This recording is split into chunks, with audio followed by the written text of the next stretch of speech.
With Mr. Cookie. Hey, everybody. It's my co-host today. Welcome to the show. In a velour. I'm velouring Adidas it today. Suit. Damn. You guys can't really tell on the I'm camera, jealous. but it's soft as hell. And he's got the pants on, too. You got to stand up for a second, show him the pants. Flip a leg up there. Oh, look at that. You're like Leisure Suit Larry. Leisure Suit Larry. I just relax all the time. I hope that we're functioning okay. Boss Lissa will tell us if we're functioning okay. And look who's in the hot seat today. Hot seats. Hot seat. We Hello. have Mr. Freddie Pritchard. Hey, what's and going Mr. on, David everybody? Malmo-Levine. I appreciate you calling me hot. With that beard slash haircut slash sideburns, how can we Chicks not? dig it. What can I say? I gotta beat him off with a stick. Is that how you do that? Well, you know. So, good to see you, David. And Freddie, very good to see you. Good to see you too. It's been everybody a out while there. since you've been on Pod TV, actually. Yeah, I've been kind of keeping quiet. Yes. Taking it easy, hiatus. Hiatus? Relaxing. Sometimes you How can do you get your into atus that activism high? a little too hard. And I got activism burn. Activism burn. Oh, damn. It's true. It's a real thing. Search It on legitimately Google. is. I got activism burn.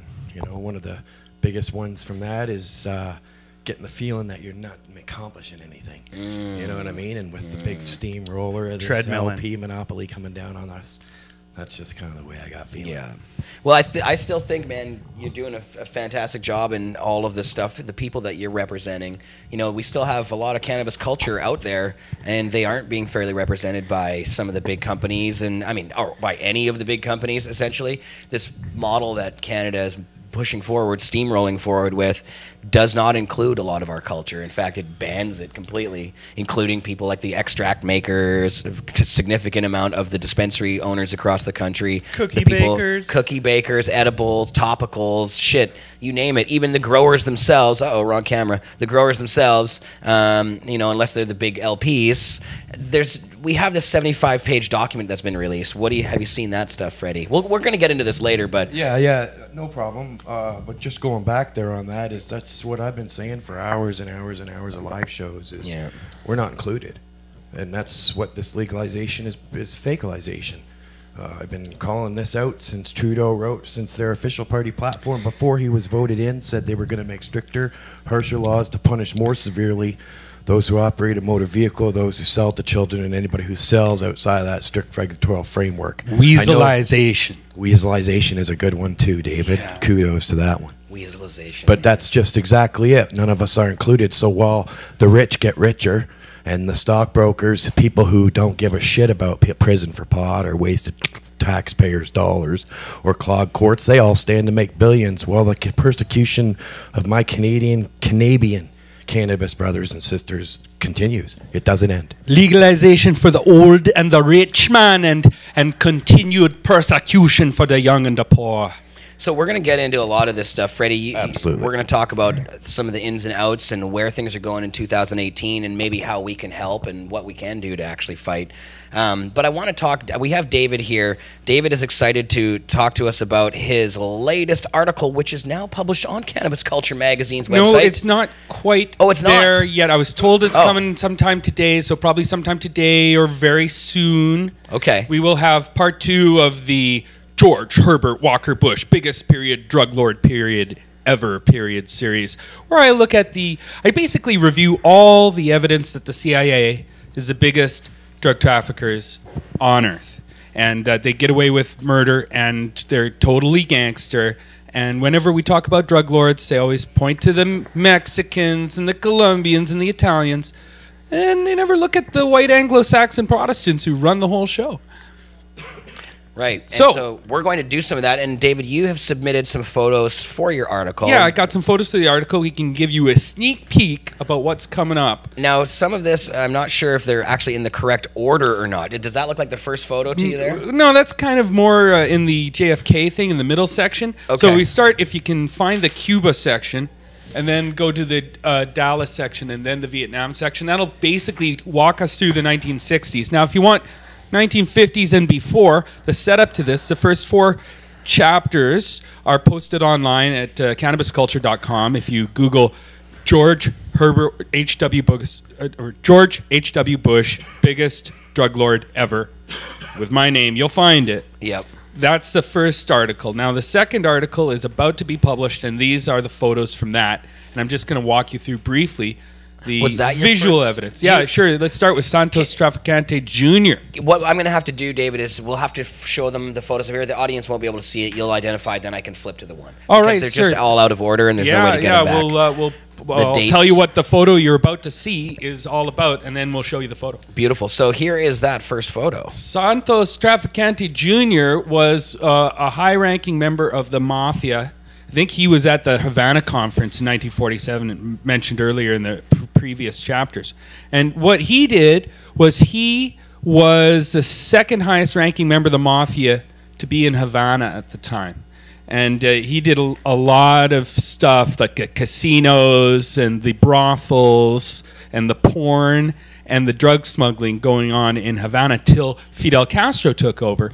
And then he moved to Miami and kind of looked after things there. But when Bush basically took over the French Connection, which was the Southeast Asia to France, to Cuba, or to the Dominican Republic afterwards, and then Miami. That drug route right there was the most trafficked drug route on earth. The most drugs going through it. And when Bush took that over, he went around the same time as Bush did in 1967, 68, that period, and solidified the trafficking route there after the United States took over Vietnam from the French, basically, or South Vietnam. And so, he figures prominently in this story, and he was actually one of the only guys to die of old age in the mafia. He never wrote a tell-all book.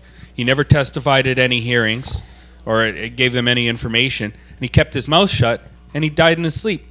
And his name is literally Trafficante. Yeah, it's kind of ironic. Right? Is that not like... His father, Santo Trafficante Sr., sometimes spelled Santos.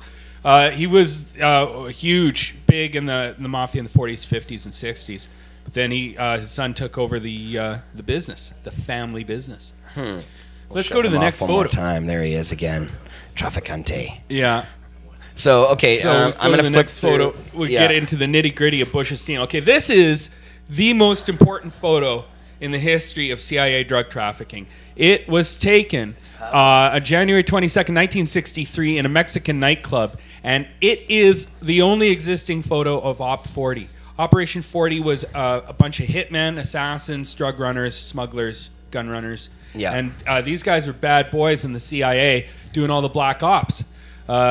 And the front row on the left side is Felix Rodriguez. He was in on the assassination of Che Guevara, and he was Bush's longtime friend. Bush recruited him. Basically, Bush was his paymaster, and he was on Op 40, and the anti-Castro squad of the CIA since 1960. This is a group Pablo? of guys. Is that Pablo? No. Felix Rodriguez. No. Pablo Escobar is not even in business at this time. This is 63. Okay. No. Well, I'm going to go through it, Freddie. I'm going to tell you who all the prominent people in this photo are. But Felix, he went on to be part of the secret team in the 60s and the Enterprise in the 70s and Iran-Contra. And he was in on all of the action that Bush was in on, including the Bay of Pigs invasion by the CIA. Now, holding him with his arm around him, right next to him on the left side, is Porter Goss. He was head of the CIA under W. And behind him was Barry Seal, who they did a movie about him called American Made. Tom Cruise plays him. And, another movie with Dennis Hopper, who plays him in Double Cross. Anyway, That one's old. Yeah, that one's an old movie. But anyway, Barry Seal is the most famous drug trafficker in American history, or I guess now he is. But they only talk about his 1980s activities in those movies. They don't talk about his 50s, 60s, and 70s. He was in the Air Cadets with Lee Harvey Oswald and David Ferry.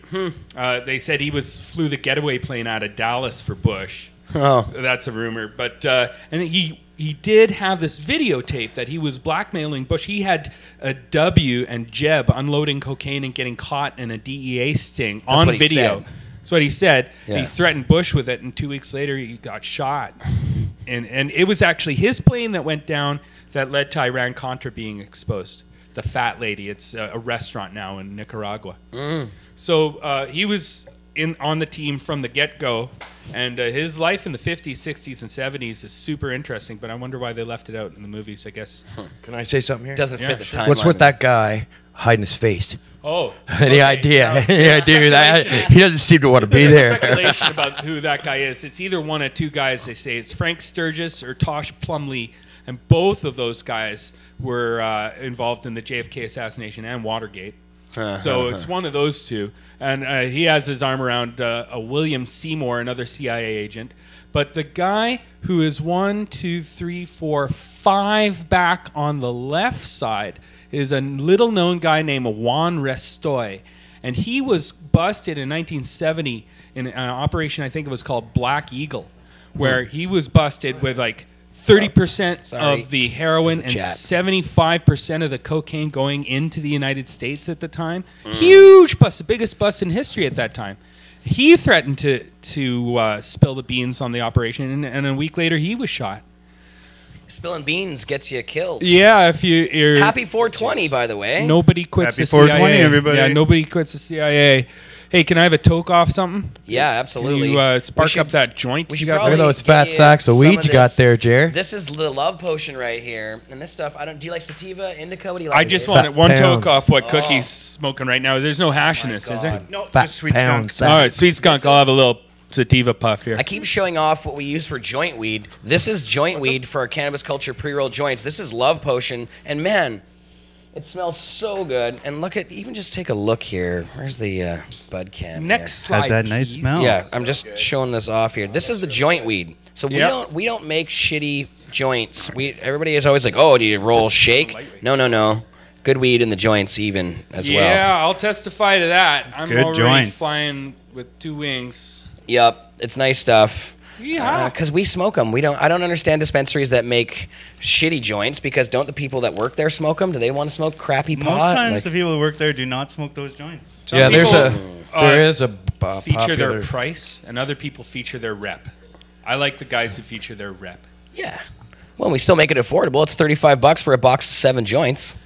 It's an over an eighth of weed in it. Hey, we're living in the future. Pre-rolls. Yep. Pre-rolls? Yeah, those are pre-rolls. But get them when they're fresh, because after 3 or 4 days, they don't taste as good. That's Man, exactly still get it. you high. I didn't want to knock those pre-rolls, but No. that's like the LP's weed where they call it mixes and blends and tips They're and stuff. fucking, But Yeah, but that's you bust nasty. up a bunch of weed in a grinder and stick it on the table or put it in a rollie after several days. Yeah. A lot of those terpenes are gone. A lot of the terps are gone. Gone. But Any still, monoterpenes gone. you still get high, even when you it's bust not up weed and you leave it for 2 or 3 days. You're gonna get high. You just are losing that flavor, some of the effects of the terps and everything else. I mean, you're still getting the THC and other active ingredients, but it's just not modified in the same way, right? Convenience. I still know people who don't know how to roll.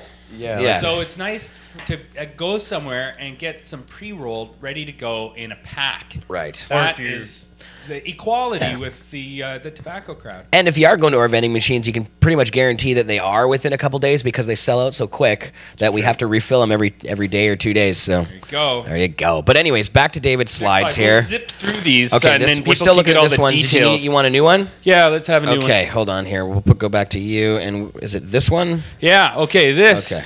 Look at that. They painted skulls and crossbones on the Bay of Pigs landing craft.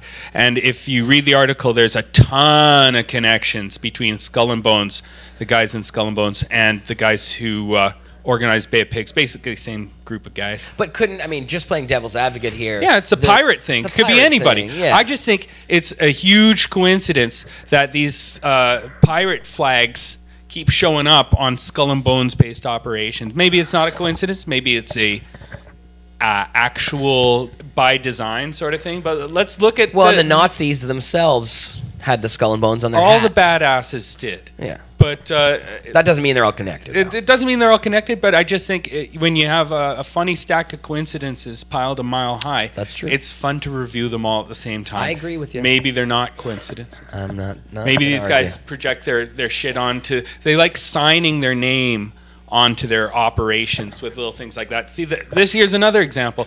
Now, Bush during World War II, he was the youngest fighter pilot in World War II. And he used to put Barber, the Barber II, the Barber III on all his airplanes. Yeah. Now, it's really funny that the Barber, or Barber J, it was sometimes referred to, is one of the big ships used at the Bay of Pigs invasion. The other one was renamed the Houston. And George Bush was married to Barbara and living in Houston. And the operation was called Operation Zapata. And he had Zapata oil. So if you are counting coincidences that connect Bush to this operation, there's a couple more. Let's go to the next slide because there's even more coincidences. All right, here, let's see. Winky dink. That one? Okay, this is Felix Rodriguez posing with Che Guevara right before Che is shot as a prisoner of war executed. And then they cut off... he stole Che's watch from another soldier. And they also cut off Che's hands and... or Che's hands and mailed him to Fidel Castro saying, yeah, we got here, you can fingerprint him yourself. We killed him. Wow. I think I have a photo of that in here too. Savages. I don't know if we want to see that one, but here. Well, it's truth ain't pretty, but it is the truth. This is Ted, that was Ted Shackley. Do you want to go? Yeah, let's just have a little look at Ted Shackley. He is Bush's speechwriter in the 70s and 80s. He was the guy who came up with the idea of Iran-Contra as a limited hangout. Basically, you talk about the weapons, you talk about the hostages, you ignore the money laundering and the drug smuggling. And he was also head of the two largest CIA stations outside of Langley in the 60s. And in the early 60s, it was the one in Miami at the end of the French Connection, and the other one was in Laos at the beginning of the French Connection. So he basically supervised the entire drug smuggling operation from beginning to end. And these were the largest CIA stations in the world. We're having the most number of people, like 500 agents or 1,000 agents working there. They were a ton of people. They were actually had thousands of soldiers in Laos, and they were funding a war in Laos using drug money for it. And you'll find that over again and again in Nicaragua too with the Contras. Same deal. That's how they raise the money for their secret wars. Secret wars and assassinations cost money, and drugs are a perfect vehicle because if you're in the CIA, it's untraceable with drugs too, right? Like you don't have to have receipts. No paperwork, and they can confiscate all it's the just cash. handshakes, and then you have a guy with a bunch of drugs in his suitcase, and the customs agent says, "Can I see that?" And the CIA agent says, "No, I'm a CIA agent. You're not cleared to open this briefcase." And they can get away with a lot being agency guys. They can make one phone call and have all their legal problems disappear and just walk out of jail because they're connected, because they're doing national security stuff. So Ted Shackley was in charge of that. He appeared in the first few chapters in the 50s. One of his planes went down in Bolivia. Next slide. Next slide. Okay, that's JFK, the Kennedy, and his mistress, Mary Pinchot Meyer, who did LSD with JFK and smoked pot with JFK. She actually learned how to give LSD sessions from Timothy Leary. And got her LSD from Timothy Leary. And there's a fantastic article that Timothy Leary wrote about her for, I can't remember what magazine Rebel it was. Magazine, Rebel Magazine, yeah. You can find it online, but it is eye-opening. Yeah, there's a really great book that just came out called Mary's Mosaic, and it goes into this information in great detail. But basically, that was JFK's favorite woman. She's seriously one of my heroes of all time. She was tempted to leave Jackie and marry her. That's how much he loved her. And they planned world peace together. The same month he tripped LSD in 1963, he came out with his American University speech, which was, what kind of peace do we want? Not some Pax Americana enforced upon the world, the guns. No, we want peace not just in our time, but peace in all time. So he was planning on ending the war profit industry, the military-industrial complex that his predecessor, Eisenhower, warned the world about. He was planning on ending all that and killing all their profits, and he got that vision super wasted on LSD. He realized that a group of international lawyers had essentially pulled a coup d'etat in the United States on the democratic government, and that these multinational fascist lawyers were trying to import fascism to the U.S. Yeah, he wasn't impressed with the CIA either, and he fired the top 3 guys after the Bay of Pigs invasion because they screwed him on it. And Dulles was one of those international lawyers. Yeah, he was both. He straddled the whole Rockefeller Bush worlds, and he did both. Yeah. And yeah, it's a basically what Gatewood Galbraith described it as. He was a transnational military industrial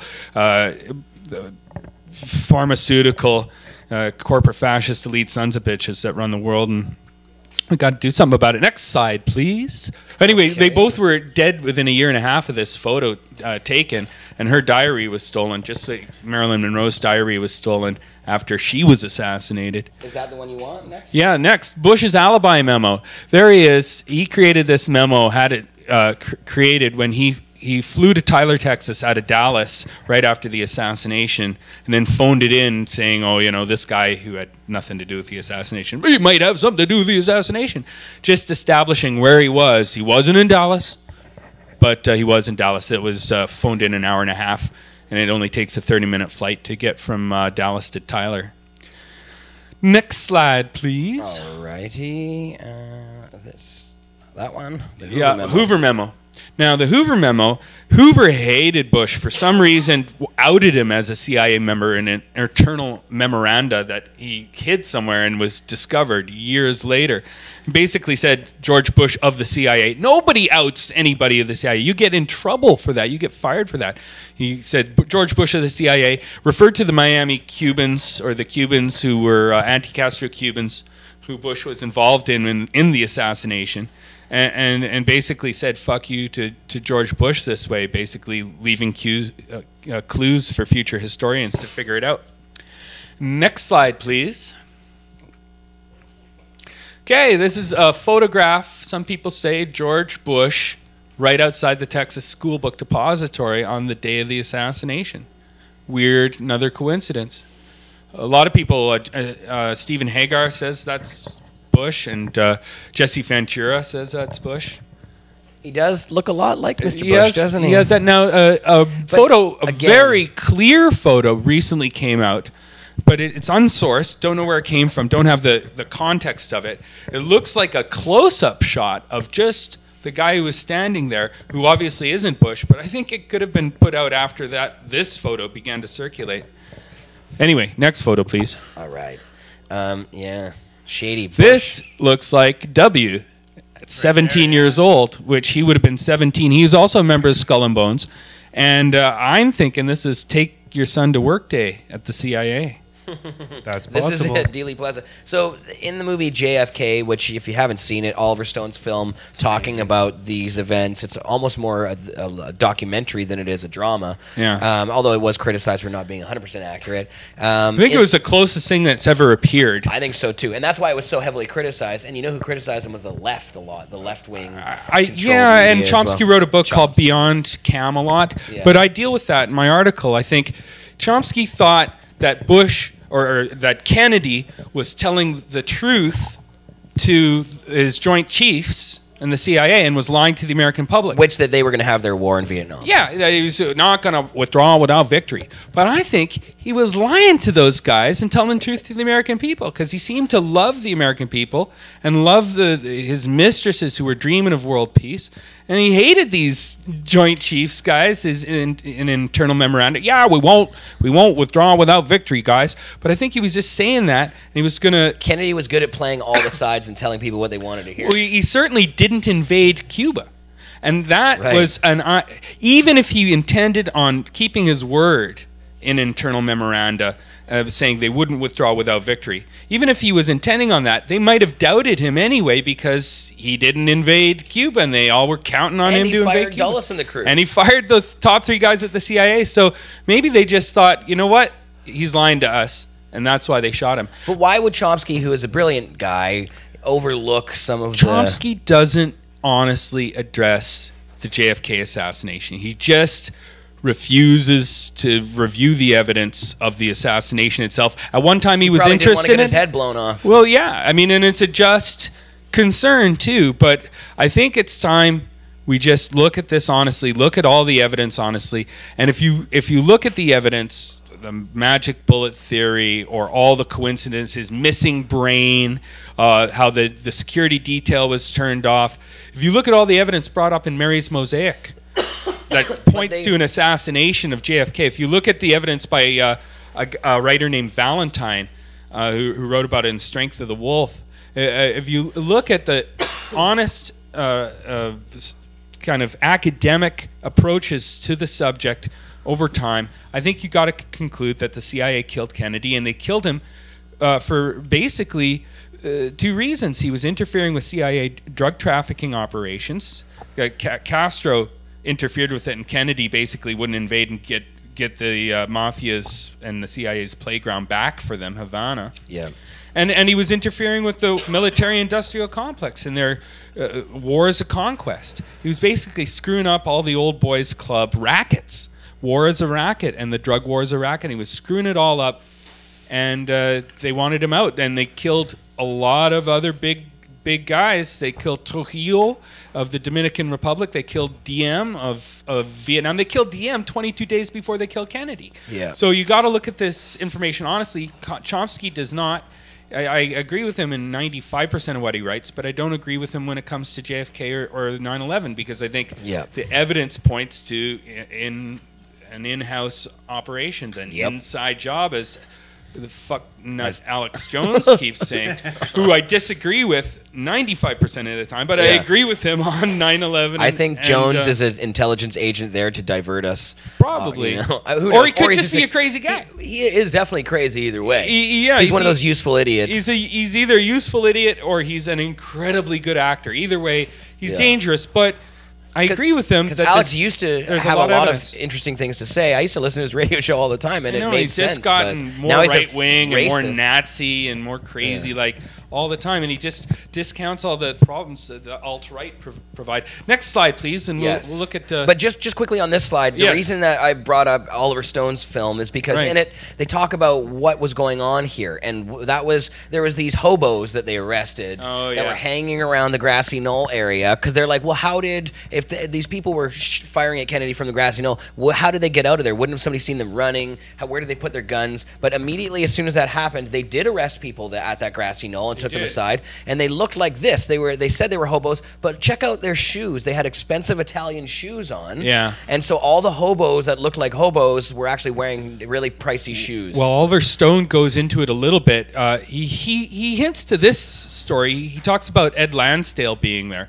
Lansdale was a general involved in Vietnam, setting up the Vietnam in the 50s. He's basically put DM into power. And he was a big part of the secret team. And then he also, David Ferry's rant, he talks about how they were bringing guns by Joe Pesci in the movie. By Joe Pesci in the movie. Brilliantly played by Joe Pesci. Pesci goes into how they were bringing guns to Castro, and then Castro screwed them on the deal. Basically, they were trying to buy his loyalty, and he wouldn't provide it. And so, but if you look at, I mean, the interesting guy isn't the three tramps, one of which they say is Woody Harrelson's father, and another one they say is Chancey Holt. These guys, well, there's been a documentary made about Chancey Holt and Woody Harrelson's father. Well, that's a whole other kettle of fish. But the guy I'm interested in is Ed Lansdale, and if you keep going in the slides, you'll see him. He appears in some of these slides. This is an interesting thing. Excuse the spelling error. That'll be corrected on the article. But if you look at, that's the Texas School Book Depository on the left, and the Daltech's building on the right. And on the right, and behind that fire escape, they say that's where actually some of the shots came from, and that's the building that oil man from Houston, like Bush was, got caught running out of immediately after the assassination, and that guy got arrested and then let go, and no record of his questioning exists. But it's interesting. Some people have looked at this photograph. You go to the next view and enhanced that little part on the second floor right behind the fire escape. Okay, this is a photograph of Jack Ruby on the right, and evidence that he was working with Nixon back in the 40s as an informant on the left. That's an interesting coincidence. Next slide, please. So and Jack Ruby, who shot Oswald, died in jail, right? Jack Ruby died in jail of sudden cancer. One of a few guys in this story to die of sudden cancer. That's not enough money. And Jack Ruby was connected with all the gun running and drug smuggling on with the Op 40 guys, the anti-Castro guys. Interesting stuff. Yeah, just too many coincidences. But yeah, we go into Jack Ruby's history a little bit in the article too. This is basically all the highlights of the article here. Okay, here we go. The Daltex hit team. And then these guys enhance this photo with all the computer the computer stuff that they have today to enhance, and then they colorize different parts, and they think they got Bush's hairline in one of the photos. Well, that's pretty grainy. It is pretty grainy, but if it was you or me who were accused of assassinating the President of the United States, and there was 9 or 10 coincidences that pointed to us, I'd be looking at photos like this too. And just for some very compelling evidence about how the Kennedy thing went down, that book, The Devil's Chessboard by David Talbot, has some really great stuff in there. I keep talking about that one because it's one of the more credible authors who's put together a compilation of stuff. More and more credible authors are tackling this issue, and then you can't dismiss the solid scholarship on it. It's just true. It's sometimes there's coups happen in every country. This is another photograph. It looks like that might be Bush and Lansdale in the crowd in Dealey Plaza. There was definitely a lot of people in that crowd that were government related that didn't need to be there that day. Yeah. Again, they go into that in the Oliver Stone stuff too. Yeah, this is solid. This is indisputable. This is a little advertisement that was in the Dallas Morning News, November 20th, 2 days before the assassination, and it says Bush is going to be in Dallas the night before the assassination. Wow. And he's the only guy in America who can't remember where he was the day of the assassination. And here's proof he was in Dallas the night before. Now that's rock solid. That is rock solid. And that's in a book called Family Secrets. No, it's called... Russ Baker. And you know it's him because it could be some other George Bush, but no, it says right on it Zapata. Offshore. He's the only guy company who has the only George Bush in the world who had it. Zapata Offshore Oil. He was actually one of the first offshore oil companies in the world. He had the first offshore oil rig in the world called the Scorpion, which is a movable rig. You can move it right on over, right in between Florida and Cuba if you wanted to. No shit. Yeah. He not only being one of the youngest fighter pilots in World War II, he was one of the first offshore oil riggers in the world. And this made it super easy to smuggle drugs because the customs agents wouldn't be checking the crew every morning when it went out to work, back and forth. Of course, you have your own offshore oil rig, and you can bring anything you want through there. They did not have even a protocol to deal with security, border security. At that time, it was a new thing. It's craziness. Next. All right.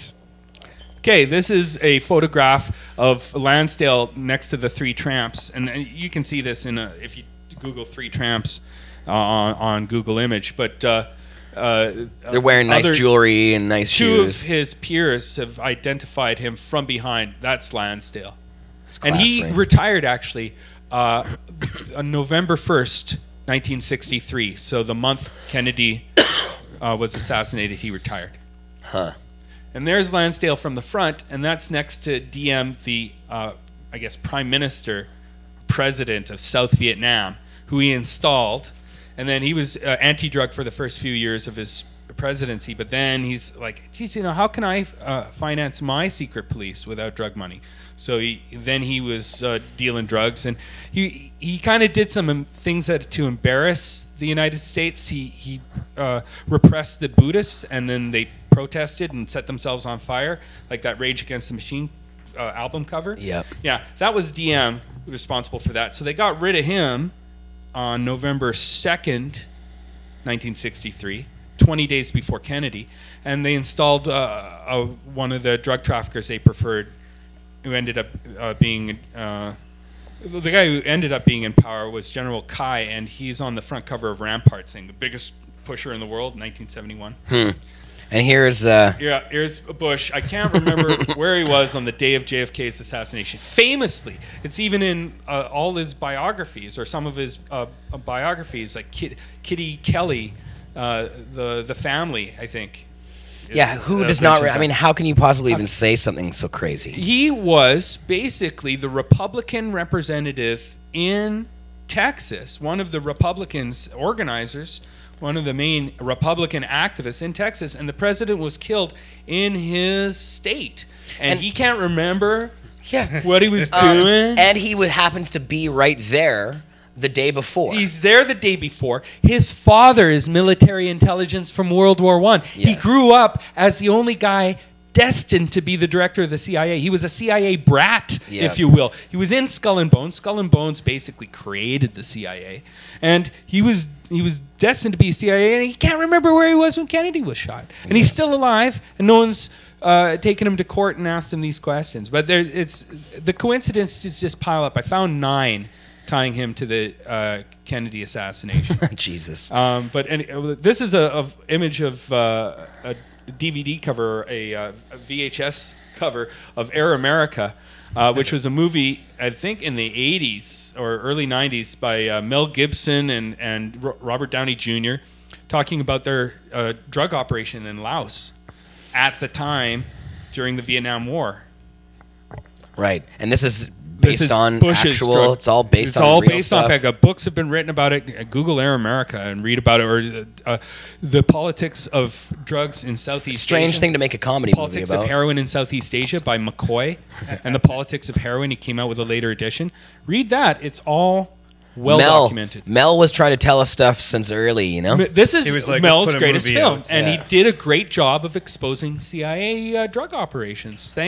Thank you, Mel Gibson. I forgive you for all your Jew hate because you did this. This is really, really good. So keep going. Yep, here we go. Okay, that's Ted Shackley reviewing the troops in their CIA base in Vientiane, Laos. And this is, keep in mind, the largest CIA base on Earth. Previous record held by the one in Miami, also at the other end of the drug operation. So funny coincidence there. And that's the troops they funded with drug money. And so, Ted Shackley, Bush's speechwriter. Yep. And the guy who came up with the Iran-Contra as a concept. Felix Rodriguez in Vietnam, April 1971. Yeah, these guys all have their Vietnam photos, but they were in Laos as well. I mean, it's just a hop, skip, and a jump. It's basically, you could fit Vietnam and Laos into British Columbia. So they're right next to each other. And this is called the Golden Triangle. It's where most, like 80% of the world's heroin and opium coming from. That's an Air America helicopter in Asia. They had basically the world's largest airline at the time, and it was all CIA owned. So Dave, the information about these come from people's personal testimonies, people that were involved in it. There's credible reports, whistleblowers, and journalists, academics. And also the church committee, didn't they? They looked at it during Iran-Contra. There was a number of committees going on. Funny, they had Skull and Bones guys running a couple of them. John Kerry, Skull and Bones, and he was head of one of the, and a guy named Kerry's Bowen, a weird thing John over the Bowen. years, isn't he? I just don't trust any of the Skull and Bones members because they have a pledge allegiance to their fellow bonesmen and not the United States of America. They have dirt on each other, sex dirt on each other. They know all the blackmailable stuff. So don't you think it could just be a fraternity, just a bunch of old, douchebag frat boys? I think the drug war is just a fraternity prank that kills millions of people, but and enriches and empowers those who participate in it. But yeah, it's. I mean, the original drug war was set up by Taft and his buddies and Elihu Root, and they were Skull and Bones too. That was 1909, when the international conferences and then the international treaties began. It's all set up by Skull and Bones guys, and you can read about that in the first few chapters. Next, that's Oliver North in Vietnam. He makes an appearance here too, and everyone knows what he's famous for later, Iran-Contra. Next. Let's go next. That's Richard Armitage in Vietnam, famous for Iran-Contra, and he's over there in Laos doing the same stuff. Next. Say what? Oh, okay, you'll be back. Okay, cool. Next on the list here. There's Don Gregg, Bush's basically gopher, his assistant, and Felix Rodriguez flying the helicopter in Vietnam in 1972. That's in Felix Rodriguez's biography, Shadow Warrior, and he basically he has all these photos that he really shouldn't be. I guess he had to admit to that because they've been working together since the 60s. That I have a connection with these guys in the 70s. Bush went over in 67, from the Christmas of 67 to the beginning of 68. Got out of there 2 weeks before went to Vietnam. Went to Vietnam, Laos, Southeast Asia, Thailand, all the Golden Triangle, basically on a tour. And he talked to, according to W, who wrote a book about his father, he talked to some dignitaries and some officers, some enlisted men. And we speculate on who those guys were. It's the members of the secret team, but it's all the timing is all very perfect for setting up drug supply operations. Craziness. Yeah. Next. Okay, so this is Burma, Vietnam, China, Laos, and Thailand. This is a Golden Triangle. China takes up the top of the Golden Triangle, and no opium comes out of China. But they definitely don't mind it being grown right next to them in Burma. And Burma is where all the tons, like, is super condensed, and a lot comes out of Burma into the other countries. But Laos and Vietnam all have their gardens, and that's a huge percentage of, that's like a lot. When the cultivation density is hectares per square kilometer, that means there's fields of it growing everywhere that you can see green. And that is where Bush decided to go visit a bunch of his pals in 1967. Next. And I bet you they're probably included with the pharmaceutical industry too, in some sort of way, being like, "Well, you guys got to get in there." He was one of the board of directors at Eli Lilly in the late 70s, so there was a large connection there.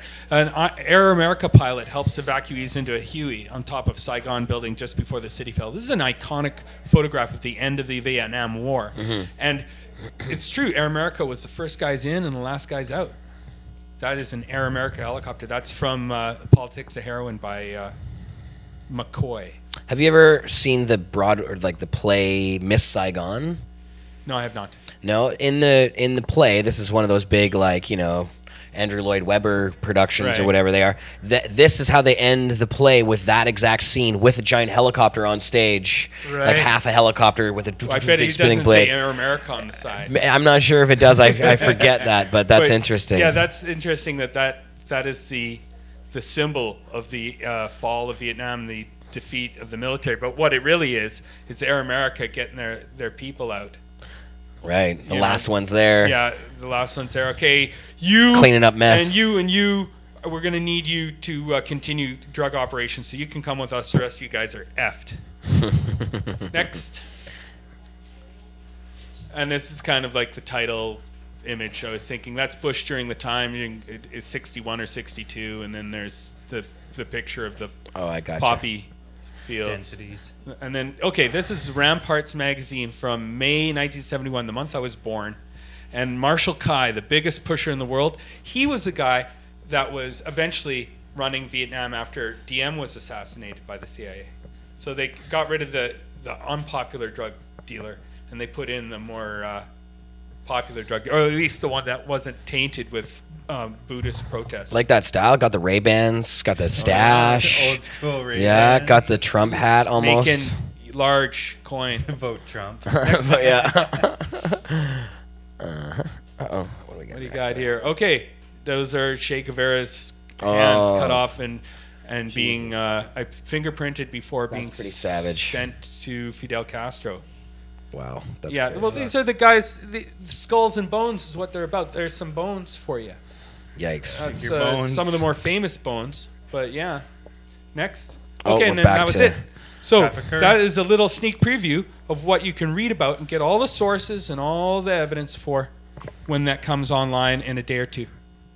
Yes. Well, good work, David. And it should be, I mean, they said tonight or tomorrow or something? Yeah, something like that. And then later chapters will involve the assassination of Robert Kennedy and Marilyn Monroe, Mary Pinchot Meyer, Frank Olson, Bob Marley, John Lennon, Peter Tosh, people like that, people who threaten their drug profits by exposing them or being activists against them.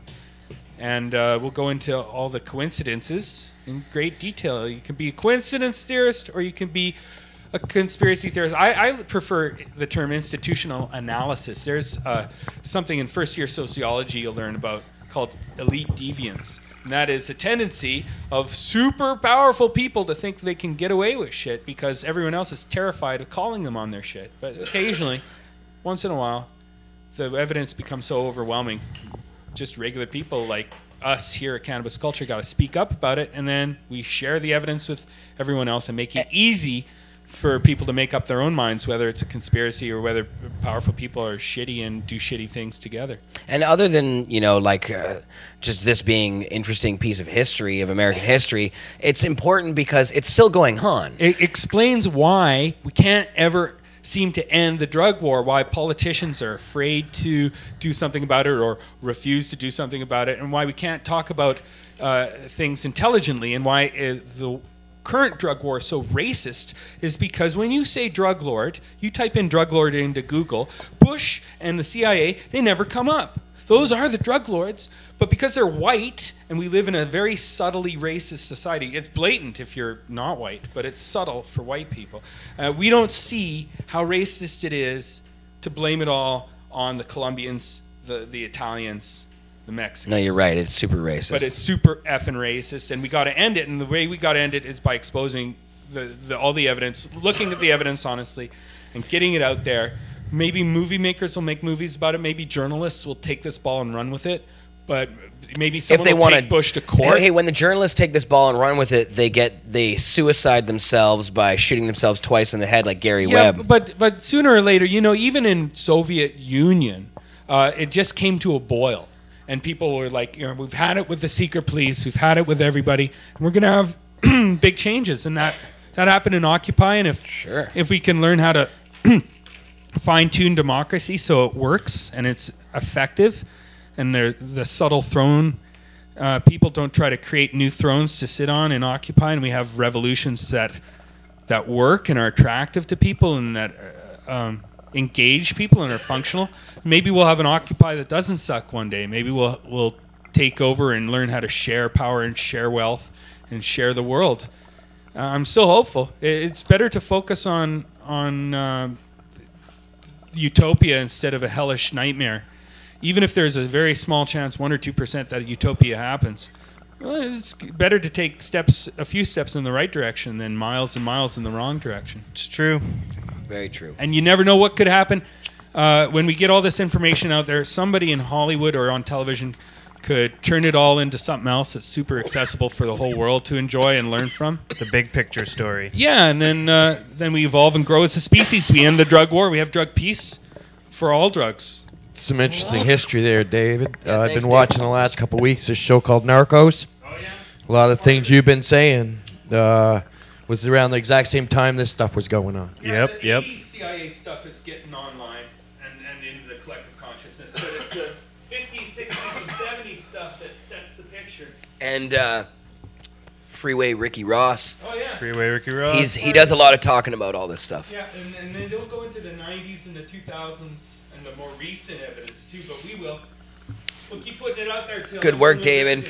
Yeah. Very good See work. you And later. stay safe, Dave. Oh, yeah, you know, it's...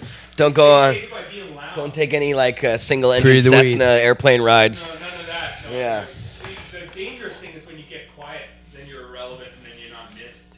But if you're Yeah. loud and proud and obnoxious in the light, and it's harder for you to be disappeared. You don't Harder have for them to make you you don't have a dark. microphone anymore, but David, you can, if you're here in Vancouver, you can see David. He's one of our amazing MCs at our 420 celebration, and he does the 420 moment where he gets the crowd to sit down. We throw out 10 pounds of weed, and it's pretty amazing. Bye, Dave. Bye, David. So Interesting stuff. Yeah, so I really like getting into that stuff. I try to talk about it as much on the show as possible because I think it's so important. And what I was saying earlier, I think it not only is it still going on where the government is directly involved in bringing illegal drugs into the United States of America. Trying to get on the legal drugs too now. That's right. That's just the way our legal. Look at our legal weed. Look at what's things- going on with our legal cannabis Yeah. and how many politicians are on board and into the stocks and how many It's all about how many monopolization. ex-cops now are these are all- involved They all in wanna be the illegal next weed Pablo after Escobar persecution of so many Canada. years. It's all a monopolization technique, and they use the same language. So whereas you had, Nancy Reagan coming out and all these people saying, just say no to drugs, you have Justin Trudeau coming out and saying that drugs are harmful for kids. Just say marijuana's- no unless you're over 19. Right, Yeah, exactly. which is ironic because and organized crime is still in charge of everything. And if you go and get it from these licensed producers, they want you to basically now buy their product. And it's not even. Yeah. It's the government has now licensed these LPs. And Freddie, I wanted to have you on because Done some research there's about a the lot. LPs. Yeah, you've done a lot of research on that end, and there's a lot of stuff. I'm always doing it, actually. I've been off the live YouTube for a while and haven't been doing any shows, but I can assure my viewers, and I'd like to take a minute to shout out all my viewers of the live one-man smoke show, Free the Weed. Thanks for the support. But I just wanted to say, Hi, Freddie. Hi, Jody. Jody's in the house. Hi, Jody. Jody's in the house. What's up, guys? Prohibition 2.0 documentary crew. There's Oh, yeah, really? Welcome here. Wow. Yeah, That's interesting stuff. filming a. Jody doesn't have a mic. I don't know if how well they can hear you. You should say it on a microphone. Sorry, I don't Here. need to unwrap it. No, I'm right here. Hi, Pod TV. I was just saying I'm showing around this gentleman from a documentary crew called Prohibition 2.0. They're filming and they interviewed me earlier and they're checking out the place. And this is the one little hidden spot I forgot to show out of the many neat things going on here. Those are 2 giant bags of pot. Hey guys, We're legal. I'm gonna get out of here now. Bye. It's my medicine. Don't be Yeah, afraid. don't worry. Good to It's see you, Jody. just- It's all legal now, right? Free the weed. Jody Emery. And yes, very cool. We have a documentary crew here. Excited to see what they're coming up with. Yeah, you too. Yeah, for this month, back to a little bit. Jody is now a convict, ex-con, or what? Yeah, convicted. You're Yeah. convicted. Welcome to the right. club. Yeah, that's right. Badge of honor. Jody, we were just going into, we hadn't really got into everything that, yet, eh? but we were talking to David about the CIA's meddling in drugs and the monopolization techniques and how they used the drug war as a way to eliminate their competition. And it kind of it feels a lot like now where they're using regulations to try to eliminate their competition, all the good stuff. Yeah, and they're continuing their reefer madness around our cannabis by continuing to say in news reports daily that, our cannabis isn't safe, it's unregulated. Just this last week they came out saying that shoot, sorry, I lost my chain of thought. Oh, that's okay. They Sorry, did I were read all the toxic. stuff there's. Yeah, exactly. but That's they how still say that's our how good weed's our weed unsafe, is. unregulated, untested. Right, You they're- know what I mean? Yeah, and that's really one of the points that Sounds they like use to try definite to. LP talk. Well, the reefer madness continues.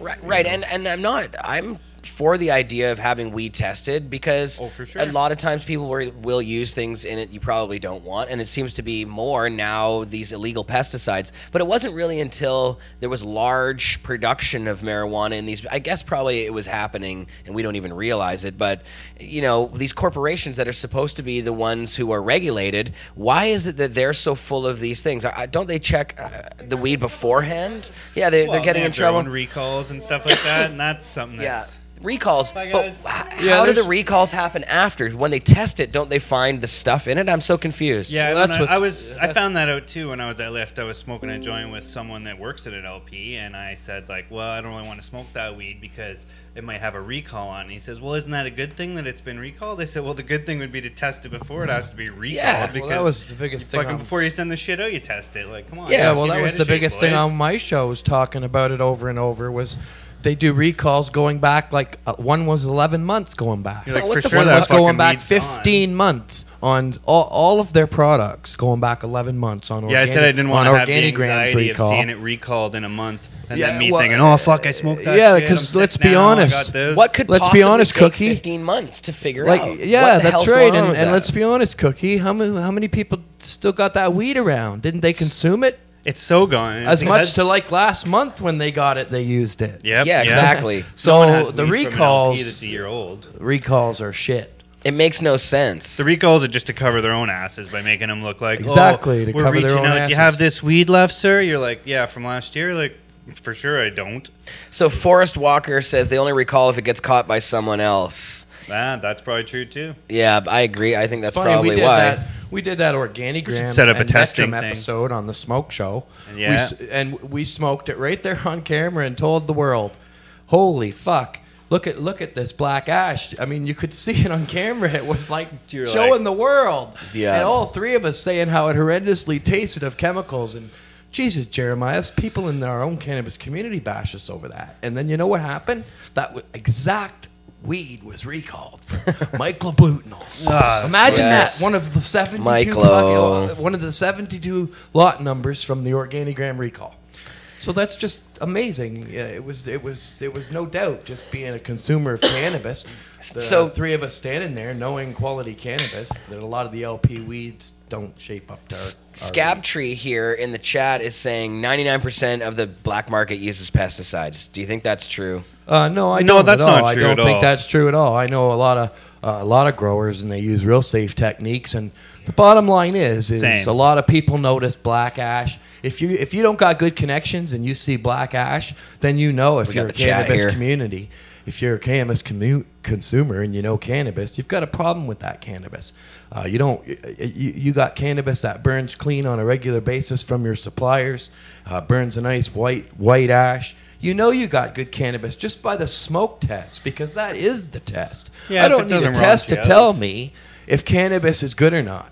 So, and if anybody's a black market grower, they know that, hey, let's spray all over our cannabis. Don't think the consumer's going to know at the end product that, hey, we're not using that. So that's why most of our growers don't spray on our cannabis in the flowering phase or Right. on dried marijuana. 'Cause we're However, what's educated. ironic 'Cause they wanna is smoke it Health Canada themselves. is approved the licensed producers to spray 20 sprays now on dried marijuana and on flowering marijuana. Yep. But unheard of. It's written right on Yeah, their like Health nowhere Some in of Canada them are site from on dried Monsanto marijuana. brand even. There's even Monsanto brand sprays that are Well, legal. like one of Roundup. them's a Monsanto Roundup, brand. yeah. You're right. There's actually a couple on there now that are Monsanto products. I Hi, wanted- Carly. Hi, Carly. Carly's here. Give me a hug.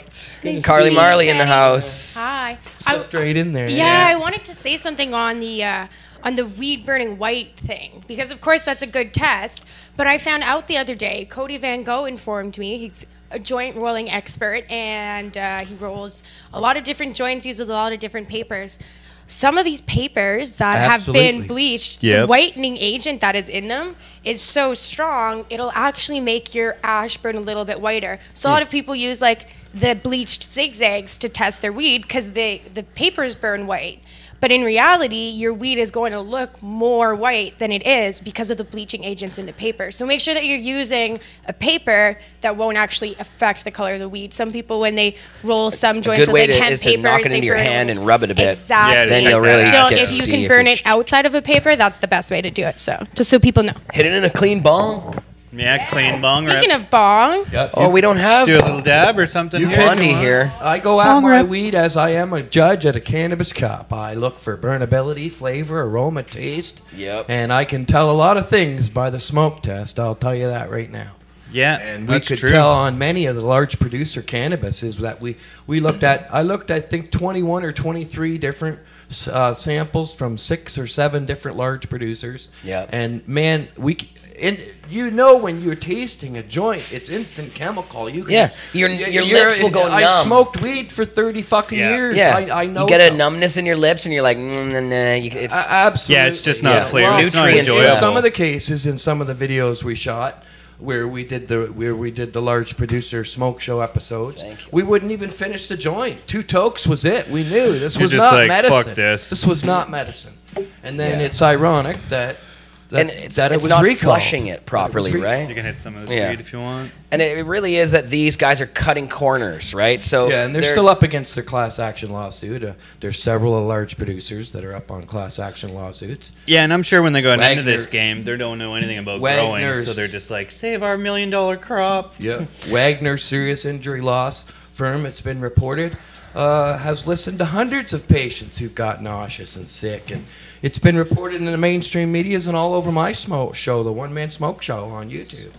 And that's where I fucking get pissed. We're talking about patients. We're talking about quality cannabis. What the fuck's going on? Yeah. You know, like what? Oh, patients are getting sick. That no one can raise any alarms now? Don't want to ruffle any feathers. We're all making fucking money. Fuck off. Yeah.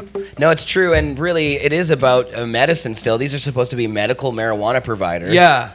Patients. Yeah. And marijuana never hurt anybody. No. When you take marijuana and you approve 20 fucking sprays to be put on it in the flowering phase and on dried marijuana, and you'll have to have such acceptable levels of low bacteria to pass through Health Canada testings that you have to do that, or you're forced to irradiate. You're pumping a shit product out of your fucking LP. And Freddie, isn't it a high price? Isn't it because when they try to produce it in such large amounts, and you do it in a factory setting, this very, very large place, it's more likely to have microbes in it.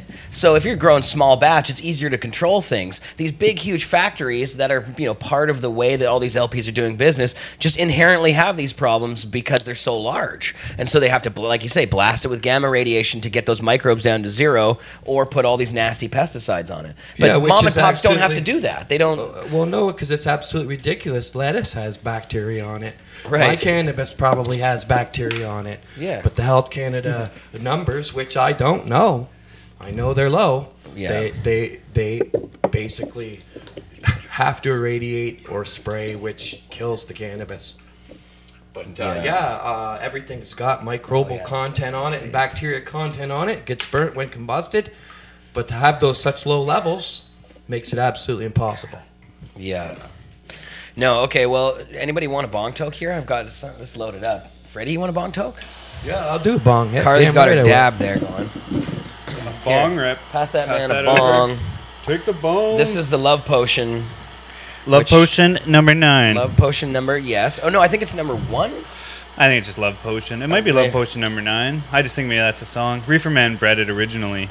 It smells so distinct. This particular batch smells exactly like a batch that I had one time, and I took a couple of bags of it home, and my entire apartment smelled like love potion like this for days. It was just so strong. Yeah, it was nice to wake up to. Yeah, it was so nice. It's got one of those distinctive flavors of cannabis that you just can't mistake for anything else. Thanks, buddy.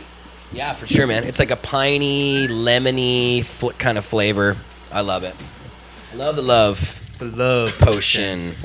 Pinene and limonene are like the best terpenes, and getting them both together in the same strain is so nice. I'll take a ball, whatever you got. Carly, are you dabbing that? Okay. And Cookie, you don't want a bong rip, do you? No, I might do a hash rip. Or a hash rip, or maybe a rosin dab.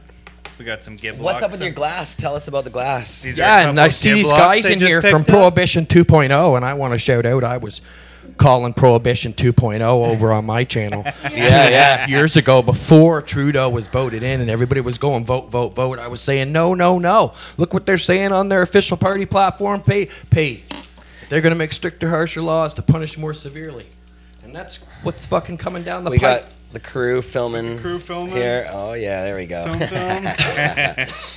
That's what's coming down and our so, pipe. Cookie, your glass here, too. Oh, glass here. These are a couple Giblocks I got from Gibson Glassworks. There we are right here. Mm-hmm. They're actually color shifters. This one shifts to like a light gray-ish clear, and this one goes right to yellow if we put them under like a CFL light. The light over there is a CFL light. Oh, really? You could probably show it off if you want. Pretty sweet. Which light are we looking at? That light is CFL. Oh. We figured it out. Here, wait. So get it over here. All right, let's see it here. Here, I'll get it on this cam. Dun, dun, dun. The yellow.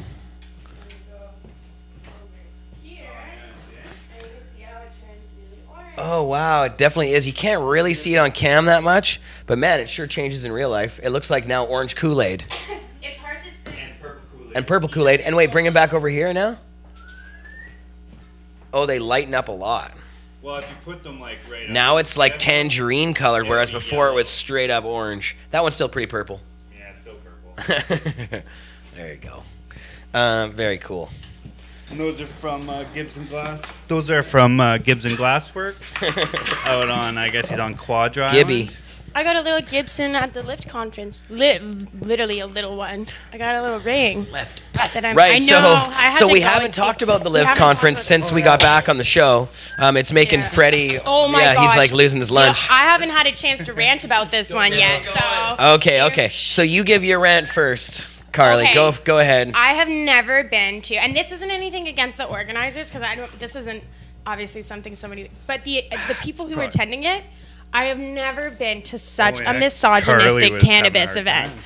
Welcome I to your was LPs and the pissed. future of your cannabis, which It's big they- business now, Okay, so- baby. which they So assume to explain that. think they are the authorities. Well, on. I mean, I've been in the cannabis industry for like 3 years now, almost, and never have I had people like kind of doubt what I'm doing or kind of not take me seriously. And I couldn't believe how many men were walking around acting as though I had no idea what I was doing. No, like I had multiple men. I lost track. I got it on camera more than once, I'm sure. Guys come up to me going, "Are you lost? Do you need some help?" Like, what the? Well, I even heard people walk past me so while I'm weird. clearly within earshot going, "Oh, she must be lost." Any I'm weed like, smoking what going the on in there? fuck? No, I'm sorry, yeah, we I didn't smoked a see little you hash. at last year's event. I haven't seen you at any of the other cannabis events. So how is it that I'm the one who's lost? Yeah. Like you have, I have no idea who you are in the industry. You're just some fucking guy random wearing a suit, coming and showing off their product. And Shitty I suit think at somebody else summarized it really perfectly. It was basically a size competition between a bunch of guys. Whose booth is the biggest? Whose is the most expensive? Who's got the most money? Who hired the hottest chicks to work at the booth? It's like, what the hell is this? This is not what the cannabis industry is like. I mean, I couldn't believe it. They're How not many? us, Carly. The American You can buy industries an are LP like that. strain, Though. There's live a lot by of lift, girl, but and not all men the driven. lift, all the lift. It's very trade showy. It was. Yeah, and all the Trade lift Joey. clinics It was- charge $100 a year for patients to sign up paperwork so they can get marijuana. That's Fucking- why we protested. My viewers are watching, and you guys know we protested Lyft last year. Yeah. We didn't make it down there this year, and I apologize. I think maybe we should next year, but man, people haven't woke up to that fact that they're the enemy. No, I know. I wanted to go The and LP scope out is what the it was enemy, like, and and they it was. represent prison for pot, clogged courts, wasted taxpayers' dollars, and Prohibition 2.0. And you know what? They're going to get rich. So- Well, they smile and look at you in the face and say, hey. Now, I kind of see it as twofold, though. I think that the government, of course, created this model that enables the LPs to exist. Now, people who are involved in the LPs, they actually might be good, decent people that are trying to be involved in them. You know, you have people like Hillary Black or other people. And these are people who are from Yes. our community who actually really do care about our community. They did. But, or yes. Well, they but, don't do the same job now, Jeremiah, No. and that's why they don't like it. None of them like me because I used back then, and I'll do it again now, the word sellout. Yeah. And I read the definition of sellout on my shows over and over. Though you change your fucking moral convictions, Yeah. usually for monetary value. So you Yes. get a $150,000 a year job. Well, you're not really out there saying, "Hey, stop prison for pot." It's hard for You're me to working argue for with an you. LP. I want to give these people the benefit of the doubt. Even people like Philippe Lucas from Tilray, who was a very Yep, good Philip friend of ours Lucas, before, long Curly, time. Philippe. Tracy Curley's now is working Yeah. for one. Was faced time in prison himself. Even. Adam Greenblatt, Matt Murnaugh, Yeah. all great guys, talked great things, and I've been doing this for 20 years. You guys know me, so I've heard these guys talk, Yeah. and I believed in a lot of things that they said. It hurts my heart, but I gotta tell it. I'm a realist, and I always tell it the way it is. and they're not doing the same job anymore. Right, and they need to, and they work see, individually and collectively for their LP. What I'm waiting for is a person to have an LP and go and take advantage of this system that actually is an activist that talks about our community, that talks about the perils for our community, that continues to promote our culture and our lifestyle, right. and then actually develops a quality product. Like, I don't know why that's so hard. Why can't anybody do that? There will be some in the future, but right now I think that everyone's because almost getting shunned. Like, I think when people go and exactly work for these like people, I said on my you show, can't talk about this shit anymore, else we're gonna fire your ass. And they're like, well, you're paying me like over a bunch of money a year. Man, we need to start our own now. So I think we ought to start our own LP. They're not talking. Start our own that does these things. Like, there's got to be a way to take advantage, because you keep seeing now. We were talking about this earlier, Freddie, about they've changed the rules. The vaults. Hillary works for she works for Canopy. Canopy Growth. Yeah, Canopy. Hillary Black. But we were talking, Freddie, about the vault. So today, they keep reforming these things. They got rid of, they're changing as we go. They're going to allow micro growers and these kinds of things. I'm hoping that they're going to change this system for the better. Tell them about what happened with the vaults today. Micro growers. Well, they did in that 75 pages of their proposed document from the federal government, or for the Health Canada proposed things. It says they have this whole licensing scheme for micro growers. Anybody can just jump on in, pump out a product out of their backyard. Not yet. No, it'll be highly regulated. To become a micro grower, you got to follow the exact same rules. Or 300-point inspections that are outlined in the ACMPR for the licensed producers. And then number 2, you can't even sell your shit. You got to send it wholesale to the large producers, and they distribute it. Right. Well, then that's the way it's looking now. You're a part of the large producer monopoly. Yeah. But at least you're putting your good weed in there. But no, you're not, because I'll tell you, when you got to get down those low microbial content, what comes out that other end ain't craft cannabis anymore.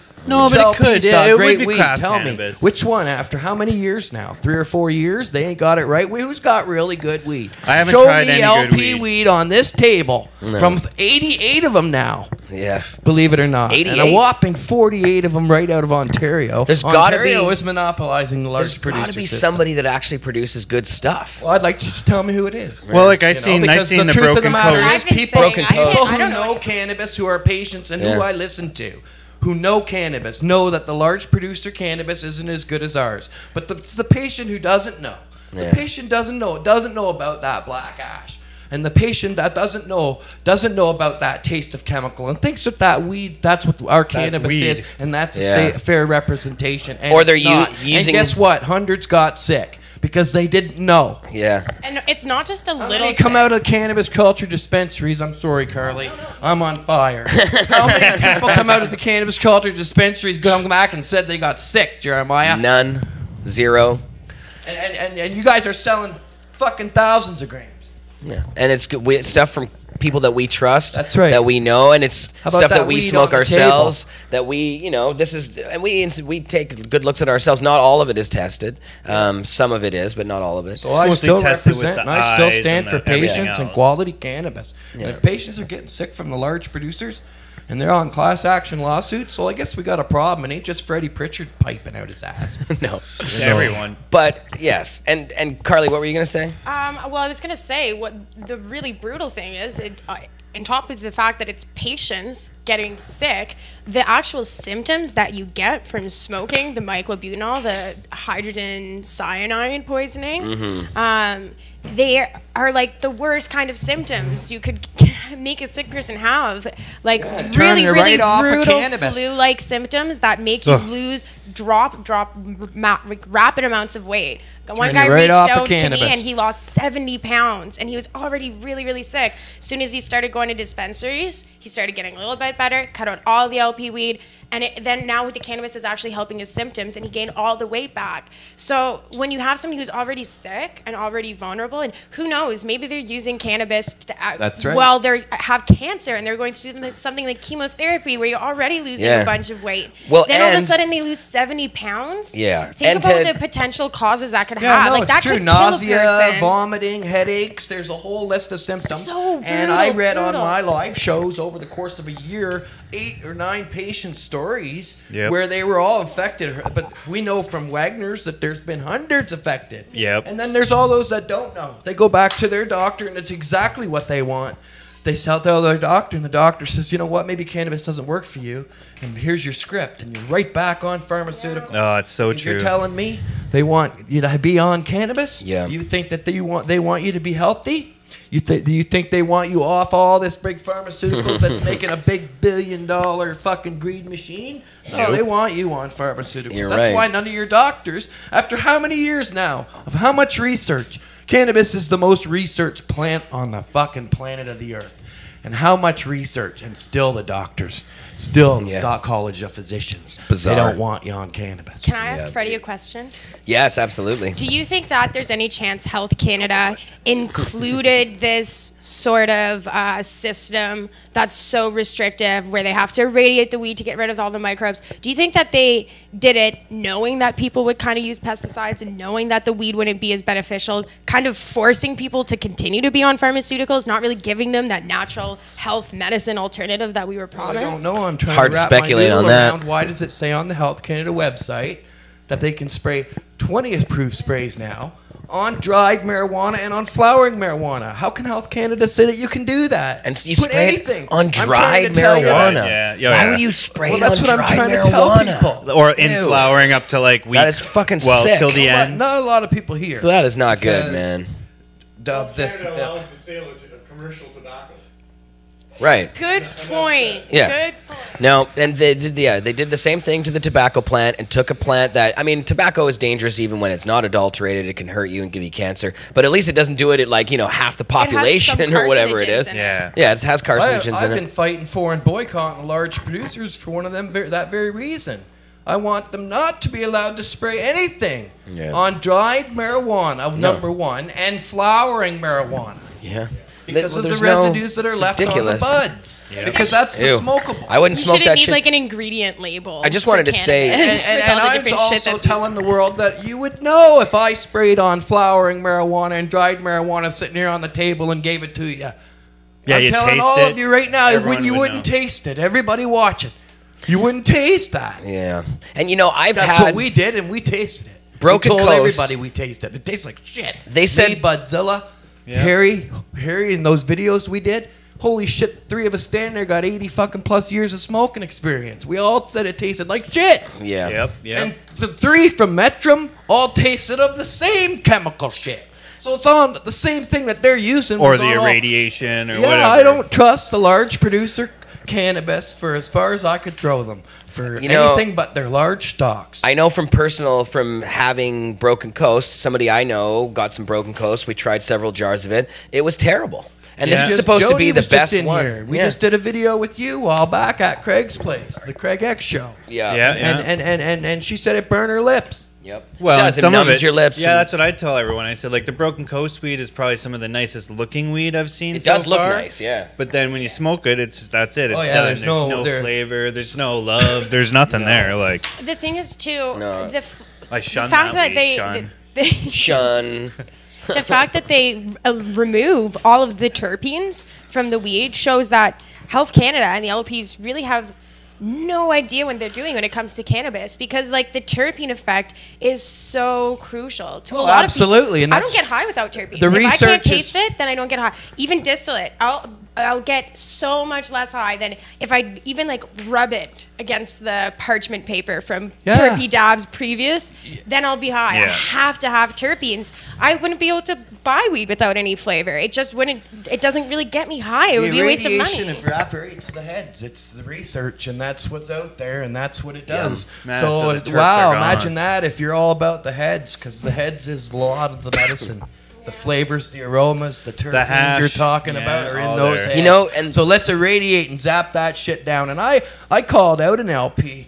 I forget which one it was right off the hop on Twitter off the top of my head, but I called one of them out and said that, the only way you can reach such low levels of Health Canada's low levels of bacteria is you have to irradiate. And they said, well, we irradiate everything, whether we're test low or not. We just think that it's better to be safe. So that's coming from one of the LPs, and several of them are doing it too. I Metro remember. Can's the Why same There's would no way. they proof kill that the that even weed? works. I distinctly remember last year, I think it was at the Lyft conference, you ran into somebody you used to know, Jeremiah, and they were now working for Broken Coast. And you were kind of That's talking right. to them, and you asked them point blank, so how do you get those microbe levels down without irradiating your weed? And he's like, oh, we can't tell you, can't tell you. We have I'm our like, "Oh, ways." it's- Yeah, we have our ways. And as soon as you Yeah, I walk remember away, that. you're like, that's fucking weird, because the only thing I can think of is if they sprayed it. And it wasn't that long afterwards that it came out that Broken Coast had sprayed myclobutanol and another substance. Well, it doesn't. too. No, there's several no. now They they've found been it in getting their caught weed. for. They claim they didn't spray it. They said that we don't know how it got in. Yep. Came from clone stock or Clone some stock. bullshit. How does that, Mr. Cookie? Is that possible? Well, it is possible for it to like test for it, but I can't see it like cloning on and on and on. Like So No. somebody was I- developing I a don't- clone. it is a systemic pesticide, so it's in the plant technically, but after so many after a clone and then you grow it for like 3 or 4 months or Where'd it whatever. come that from mother if it's an plant is. illegal spray, though? That's the That's- almighty question there. But They ordered the clones from somewhere. From in the But roof. are they allowed to do Didn't that? one of them hide them in the ceilings? They were allowed Wasn't to that? get Yeah, it so for up that's to where a they get it certain from. point and by seed But I stock. speak for quality But- cannabis, and I speak for patients, and patients aren't getting their best cannabis. They're not getting what we fucking got. No. And patients You know, need and like they're not- RSO oil, realistically. Like they need access to super duper cheap RSO oil that Not they this can low take dose, as much as shitty they need of. expensive oil. They Totally, have. they don't Yeah. have RSO oil. They don't. They need it They don't super have none of affordable. that, and that's one of the big ones too that I've been yelling about for a couple years. Is where's the Phoenix Tears, Rick Simpson type full plant extract oils for patients to put under their tongue or on a cracker and stuff. Yeah. Totally illegal. They don't sell none of that stuff. No. The tincture Just that that they shitty sell oil. is 30 milligrams per liter, which I understand is 3%. Whoa, eh? What's the point? Well, it's absolutely not a. How can that even be considered a concentrate? if I you're bet the trying to- flowers have more. Well, Yeah. they're evaporated heads, but sure if you look at a lot of the LP cannabis, it really looks good. But if you look at it under a microscope, it don't. It Because has- look down closer, the heads aren't there. You're looking at a lot of stalks. And I mean, Yeah. a lot of them flavors, aromas, and terpenes are in the heads. The people will tell you. The people will tell you that that's just. I'm a headhunter Hey. for sure. Hunting for those do trichrome extraction. You do headies. extraction. Yep. You take off the heads. You take off, you know what I mean, the glandular trichome. Huh. So yeah, We'll I have mean, to bring it's- some in and do some scoping. I'll have to Yeah. ask Jody to freaking scope Absolutely. her marijuana. I'm still waiting for this. Why Somebody not become somebody good to take advantage of this system and actually use it for positive things. Well, So- no, it's been years now, and I mean, let's hard. be realistic. Tragically, it might do it, I don't know. Aurora just bought out Canamed for $1,100,000,000 this Who? last couple weeks. Aurora just Aurora. bought Oh, out Aurora Canamed did, for yeah. $1.1 billion, yeah. They haven't even had that many in 4 years. now that had makes- that much in sales. No, it makes And it. that- Fuck can I they know. figure that it's worth that? It's a bubble. Aurora's, None of everybody's this Well- buying about Aurora patience. stock. It's a They don't bubble. care. Everybody's buying Hey, that Aurora makes them stock. bigger It's than not Canopy. about patience. Is Well, my no, and point. Afri, Yeah, it's Afri, not. what Af- is that? None of this. Afria? It's about Afria, Stalking. they It's just a bought. None of it is stalking. about patience, and They none of just it is bought about fucking people. whatchamacallit. Wait. What, So Mr. Cookie? upset. Afria or whatever. Was that how you say it? Yeah, I think it's Afria. I yeah. think they just bought Aurora. Oh, so that makes them the biggest. Then. biggest Isn't one. They're just buying each other day after Like day. last week or Nobody something. bought Aurora. I haven't heard that. But I heard That's Aurora what is it the was, biggest yeah. one. That's cool. That when I heard that purchase that Aurora made Or them vice the versa? biggest that's one. what it is. It's all stocks. They're not even based on sales. The value of these companies. Patients aren't being Crazy. thought about. This has nothing to do with patients. It has nothing to do with people. It's all about stocks and bonds It's rich and money. people and gambling with each God, other. you can go on the Stock Hub and listen to them talk. Holy fuck, they don't give a rat's ass. They just want to make fucking green. Yeah, I met a bunch of them at the Lyft Expo. So, Carly, you talked about your feelings on the Lyft Expo. I just wanted to say what I thought about yeah. it. I thought that it reminded me a lot of things like Cannabis when you go to Spain and you see the amount of money that they've spent on these booths, which is they have these epic booths. I mean, it's pretty fucking cool. And I want to say that I think it's good that people are getting involved in the cannabis industry. A lot of that is what we wanted. We want a lot of cool peripherals. We want new companies. We want development and all this growth. We can't be mad at new people for doing things. A lot of the stuff at the Lift Expo were peripheral things. They weren't just LPs or anything like that. They were all kinds of different stuff. And I think that's great. I love seeing this shit, and I love seeing people spend and put money into this community in huge ways and develop these new cool things. But the thing that pissed me off is that you didn't really see a lot of our culture represented in the speakers that were there, for one thing. No. No one. And Hillary didn't Black ask was the Freddie only Pritchard to person. come talk. That's No, for sure. definitely No not. Freddie P up there. No. All the And- booths are in there, And LPs. It's like no anybody- Jody Emerys or anybody Jody from our Emery. community. That's what and I've been nobody- trying to say. No Right. Dana Larson. No Dana Larsons. Yeah, and so, some of that was, kind of ridiculous. They should be paying attention to that side of it as well. But it was very trade showish, so it's all kinds of was. money. It was for the industry. It wasn't for our culture or anything like that. It was like literally going to a Culture- trade That's the show. difference. Our Yeah. culture is completely lacking there, really. Industry People that were... you're talking about. Go ahead. Yeah. sorry. Yeah, no, it's just it didn't feel like a cannabis event at all. Like Kaya, It wasn't. It was at a one trade point show. Was dancing on the dance floor, and everybody was giving her weird looks because they're all these like rich dudes just trying to figure out how to make more money off this beautiful soul-filled plant, and it's just wrong. Like, it's a cannabis event. It shouldn't be weird for somebody to dance to reggae music at a cannabis event. It should be Right. encouraged, and we should all be smoking fatties, and we should all be talking Big about fatties. how Yeah, I know. wonderful the That's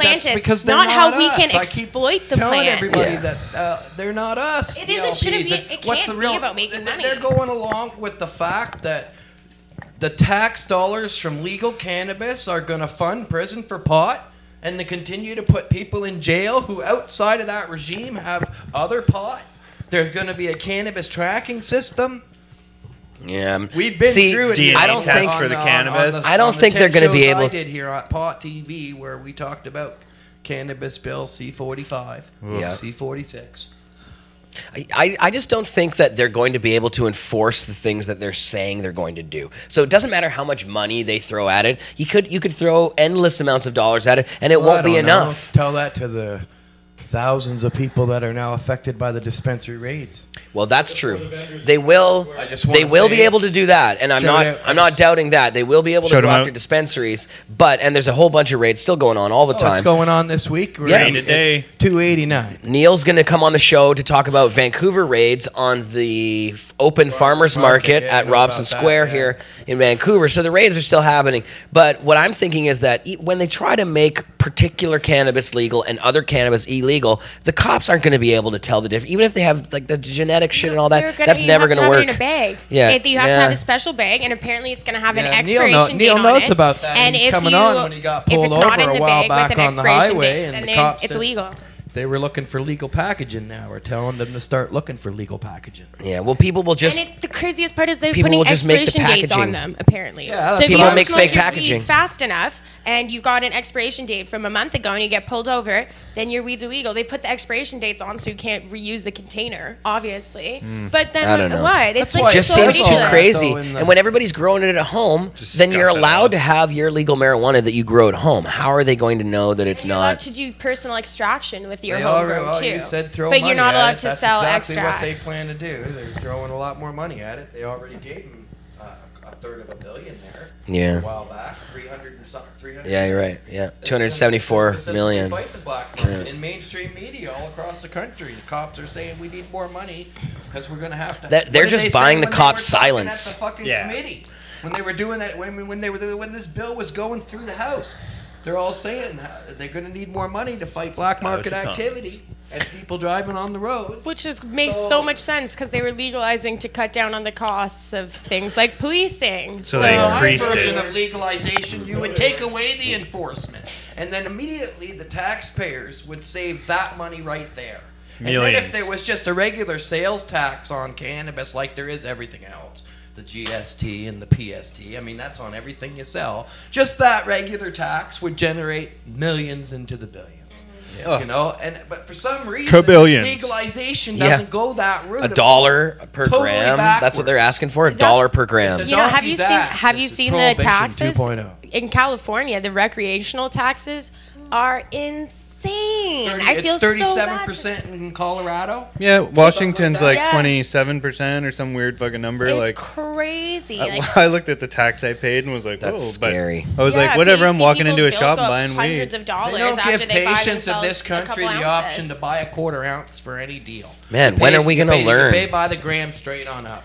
They don't give the patients in this country an option to buy a half of an ounce or an ounce. You have to buy it by the gram straight on up. So you can bet our legalization. Is your mic still on, Freddie? Just they're saying Mike Freddie in the audience here. Shit. Just make sure it is. Maybe it's always on. Okay, that one doesn't have a. Yeah, it could be okay. Just out a little bit, I think. Yeah. Oh, Sorry maybe he's about not that. talking in the mic. So you Maybe can that's bet it. your legalization is going to be the same way. You're not going to be able to get a deal on a half of an ounce or an ounce when you go in and buy it. You're going to have to buy it for a gram straight on out. They're going to legalize marijuana Just with like the what cops they say, mark it not up promote as. use. They actually want to not promote use. Yeah. They're going to be training the employees with the LCBO. They said they're going to be training employees about like So we the cautions that you need to take and safety and risk. It's like, no, I need They're gonna somebody be to like, tell me "Don't which drink sativa's gonna alcohol make with me the it." most happy. What the fuck are they gonna say? What risk? I'll be like, "Nice." That's yeah, good. and then the There are no government of risks. Canada says they're looking at $1 a gram and a $10 gram. So I figured it out like $86.50 a quarter. Who the fuck is What paying the- $86.50 a quarter? And can afford that.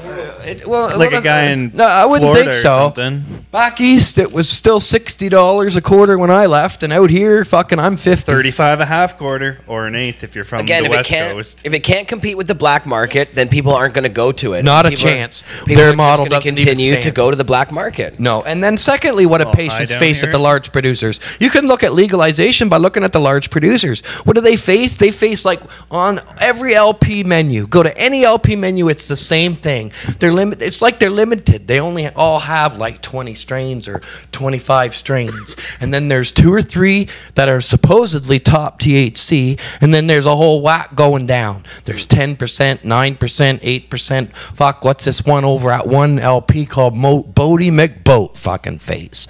Bodie McBoat face. It's like 8% THC. Well, that's what I'm telling you is going to be on your shelves when you go in and buy your legal weed, because you're going to get the Bodie same kind of McBoat selection as you're getting for right now, and these are the patients that are getting that. What do you think? Some now over here you're going to get some kind of high-end shit? The patients are getting shit.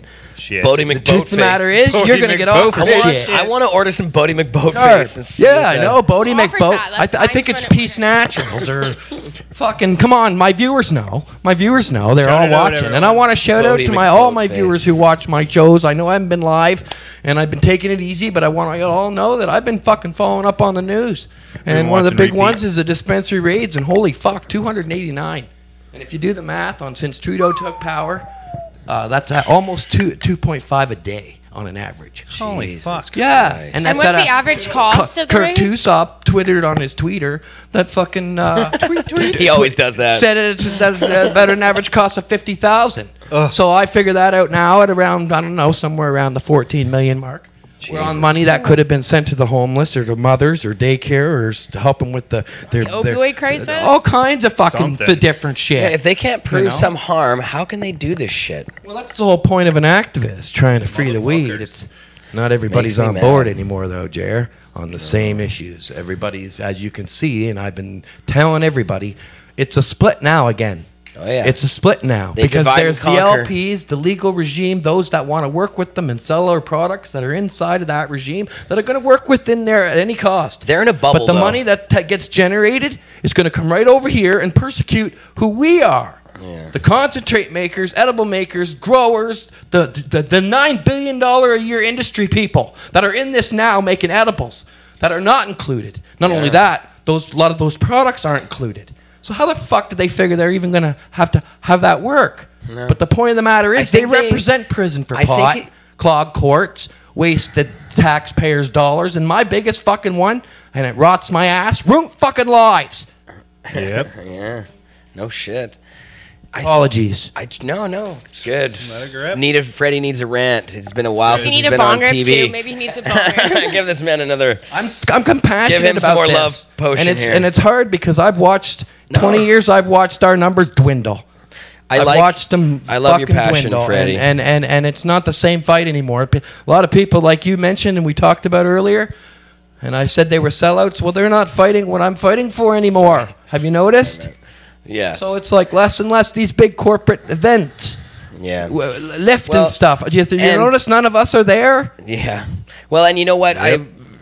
Somebody in the chat mentioned the Treating Yourself Expo, and I do have to say that Marco Renda put together a fantastic That's a different expo. sort of game altogether. Yeah, back that in the was day. us. That was Yeah. about weed. That was not large producers. No, There no. wasn't even such a thing as large producers. They were There's good mentioning. events They out were there. mentioning back it. when it was treating you right. Yeah, Treating Yourself was totally awesome, and it's kind of the antithesis of And the what Prairie Cup happens is still there at ours, Lift. as far as I know. Prairie Prairie Cup, Cup yeah. is ours. Friendliest And Cup Good in- Cup. Oh, Friendliest Cannabis Cup in Hemp Canada. Expo, the Cannabis and Hemp Expo too. The is Mom really Cup. good together. Mom Mom Cup. Cup. Yay. What I else? feel bad I We didn't make got it. Are you SARS ready? that they're not taking, as far as I know. Are you going to the Mom Cup, Freddie? Not as of yet that I know of. No. No, you should probably go. I might try to check it out. I'm We'll sure see. we can get you a ticket. Yeah, I see it's still a while away. Yeah, A month or so. Yeah. yeah, it's coming up soon. Couple weeks, 3 weeks. Yeah. I don't know. And yes, Bong ripping. but yeah, I really do feel you on all that stuff, Freddie. And I think that really the only way is to continue to put pressure on these people to do what's right, because they hear this kind of shit. They know, because the public, see, they keep forgetting that cannabis people are connoisseurs, a lot more than other cultures, I think. I keep saying this, pot people are snobs and they love good weed. They won't settle for shit. I'll shun And so much weed before I smoke weed. yeah. People And- don't even like to show me weed half the time. And you know, even the general public, even anybody who's ever smoked pot before knows the difference between good weed and bad weed. You just do. You can just look at it and you can tell. And you know, obviously, if good weed isn't available, they're going for this market. They know that people are going to buy their weed no matter what. But people do have a lot of access. The black market is really big right now. So well, the black market's huge, and that's my whole point. Is everybody that's over on our side ain't going away because No. legalization comes July 1st. People are still going to grow weed because they grow great fucking weed. Yeah. And the people that they sell it to say, "Fuck, man, you grow great fucking weed." Well, you know what I mean. And there's still all those Well. people making how many edible products? How many? Cookies, candies, gummies, wormies, You name everything it. you name it. You name it. It's got weed in it, bud. You can put that shit in anything. It's all illegal. So yeah. Yeah, and then All you know illegal. our shatter extract people and our Illegal. butter makers and our capsule makers and then Hash the maker. biggest one, the Phoenix Tears Rick Simpson oil, that's getting buried. No one's even bringing that up. Don't you think Health Canada should be carrying that by now? I think it's The large essential. producers You should be almost- carrying that. They should be carrying something. All of the Cancer stories. saving and Exactly. life-saving Yes. medicine. Yeah. And even if That people is have to buy proven. it, but whatever. Proven by that man, yeah. Rick Simpson. It's And I know. I've changes seen. lives, and that's almost all those crazy stories you hear about somebody having a massive turnaround in their health after they start using cannabis. Yeah. It's the RSO oil. It's so pivotal to people using it medicinally, especially having it in a high concentration, not 3% It needs to be extremely high. If you talk to anybody who's used this method, they just overwhelm their body with as much cannabis as possible. So they need strong oil and they need access to a lot of it, and they need it to be affordable. Absolutely. And then Yeah. that not to mention that oil drops that they sell. Of course, none of that's smokable, but it's cut and extracted, and it's like $150, $180, $200 for a 150 milliliter Ugh. bottle or a 100 milliliter bottle. Can't even treat Yeah, it's yourself with absolutely that. ridiculously. Go on. You guys got to do your investigative research. You got to go on and see what patients face. Go and look at some LP menus. And see what this stuff costs. I don't really like going to their websites. I feel know. dirty. Me too. I haven't gone- That's your back I don't alley want for you you. guys seeing my history on my internet there, looking at all these LPs. Yeah, and we know, and the full plant extract's been a cure for years and years and years. It's not a Yep. secret. Stories have been written, videos have been done. Rick Simpson's a hero, in my Testimonies opinion. everywhere. Fucking hero. Oh yeah, I saved In so exile. many lives. Yeah, he fucked off to another country. Yeah, he's over there now. You know, so it's like, Helping people over there. I don't know if he's in exile, but I don't think he can come back here right now. I don't think he can either. But I don't know the whole facts. But the point of the matter is we already know, and it's getting buried. You know, because they don't want you to have the fucking cure. It should be on the front of every LP's website.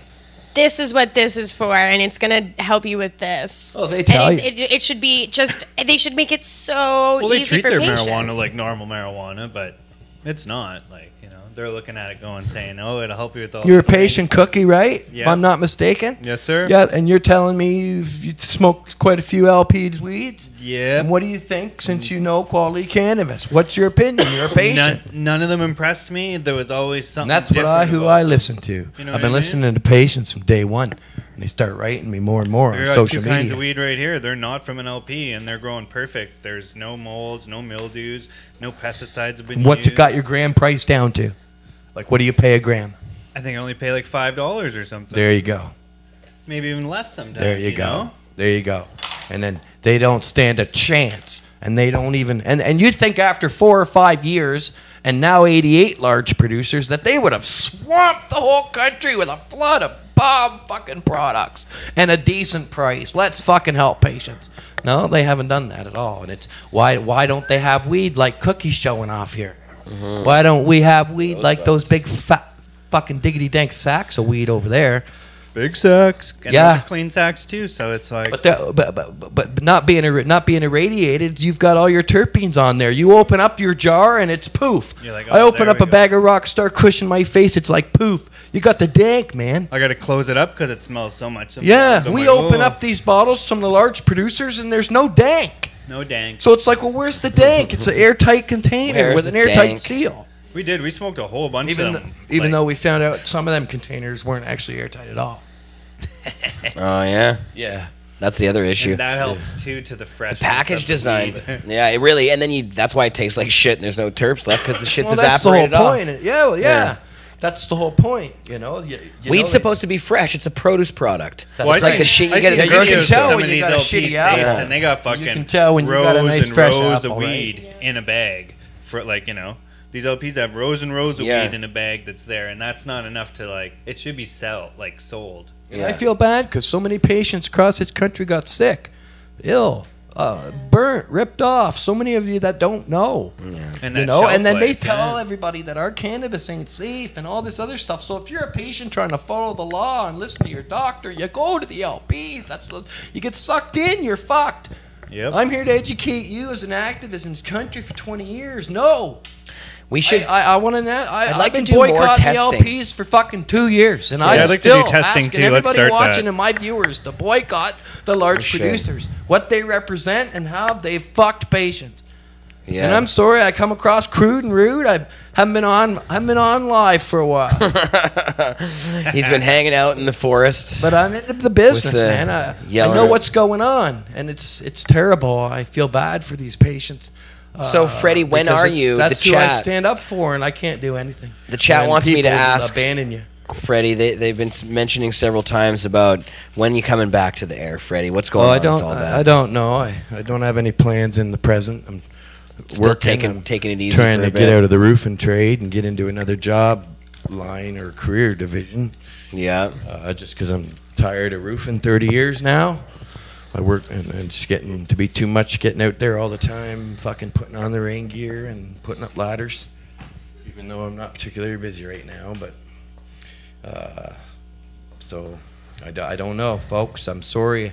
I don't have an answer on that one. I don't Well, that's have any okay. You don't have plans. to- I'm still I up didn't on mean the to put you on news. the spot, Yeah, but- I've been thinking about doing some videos, like a weekly show or something, just not live. I don't know, man. I've been giving some thought of coming back now lately, but I've got Activism burn. You guys know me.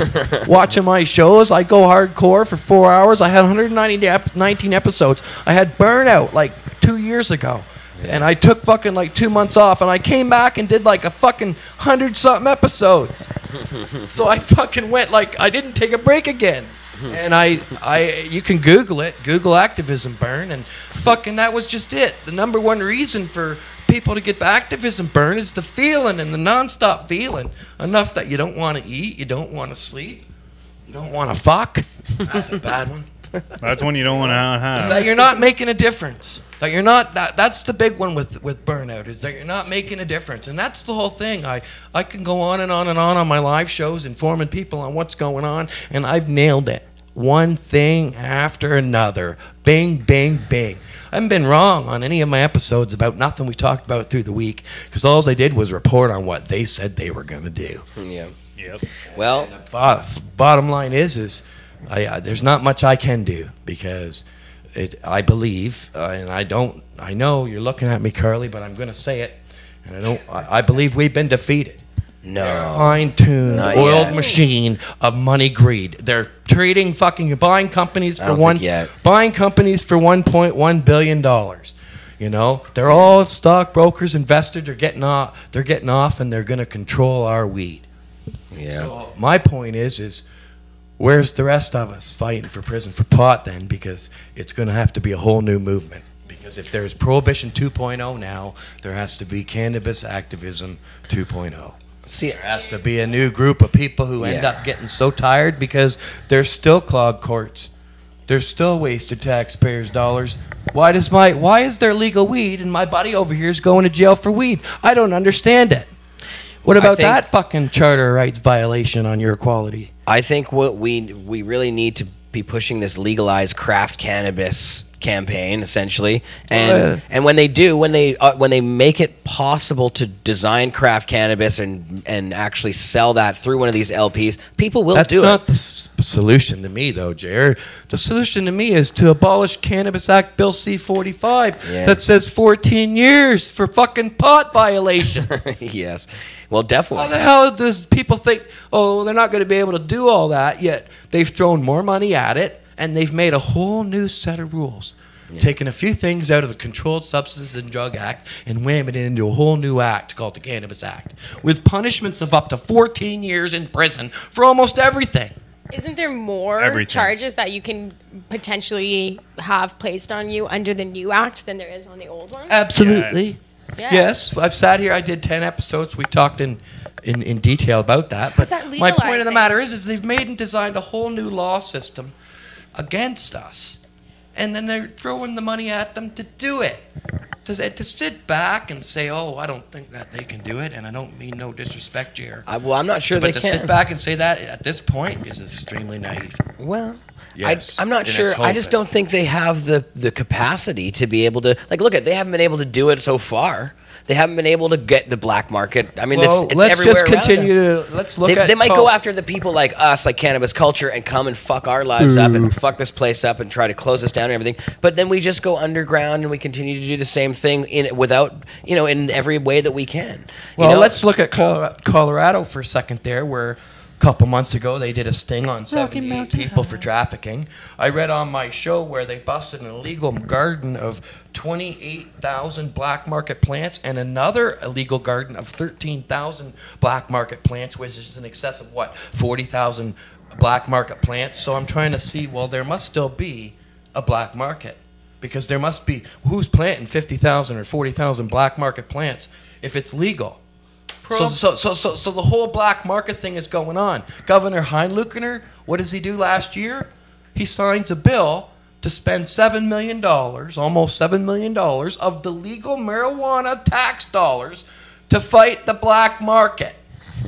So there's your fucking legal weed. And that's why I'm telling people that the legal weed that the fucking tax dollars are generated from, if you support and go in and give $1 to large producers for the fucking legal weed that comes, you're supporting the same thing. Because then eventually those tax dollars are still going to fund prison for pot. They're not. It's not a matter, Jeremiah, is if they're going to be able to do more against us. It's a matter of, is they're going to continue to do what they've been doing all these years for decades, and that's enough. No, you're right. That's enough. Yeah. If the drug war on that doesn't end, then what's the fucking point? I agree with you 100%. You know what I mean? Like, if they don't legalize what's already there, then it's not real. The fight's it's not an still there actual for why form this of legalization. movement started. Like, what is it that they're legalizing? They're not legalizing. They're making a new. They're class. hijacking. They're making a new regulatory body. That's right. Fuck with everyone. They're taking over That's control. You're gonna legalizing. For Trudeau's dealers. Yeah. He's the biggest weed dealer in the world, and he's going to protect his He demands. It's public knowledge how many politicians are involved on board with the large. Anne Clellan herself works for a law firm. Yeah, she's the lawyer of the LPs. Yeah, there's a list out on social media that shows a whole fucking whack of them. Freddie, did you see here in Vancouver, they raided some local bars that are like, they have fancy whiskey at Fett's over on Commercial there? That, and they also hit 2 two places over on Victoria Island, Yep. and took the same No.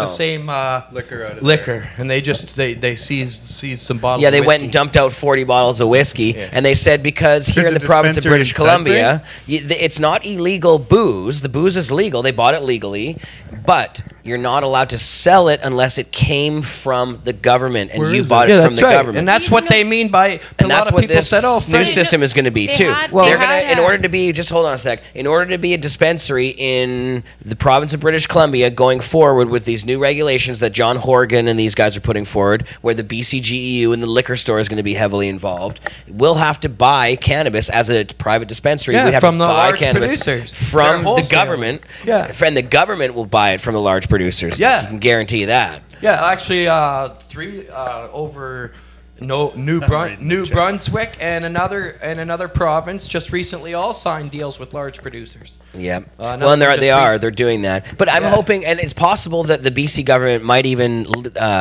license some of their own producers, which I would think is a good idea. They should hand out licenses themselves and not wait for the feds to do it. The BC government has, I believe, there's been talk of that.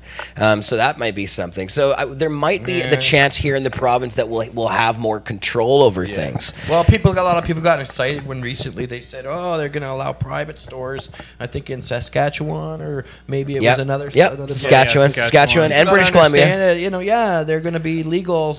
It's like if you got enough money to open up one of these, which you're going to need a lot of requirements for security to pass through to get it. And if you do that, with big deal, you're going to be having a good life as a family, but you're going to be selling LP weed, and that's it. Nothing but LP weed. You're not And gonna I be selling refuse- shatter, edible butter. I'm not going to sell shitty pot. I The wonder whole if they can black return market's it. getting pushed Hey, I wonder if they down can and back return it. under the underground, and I recommend all my viewers Do it. watching who are growers and concentrate Try makers and again. edible makers, get ready for the future because you're not included, so you need to go back and slip underground.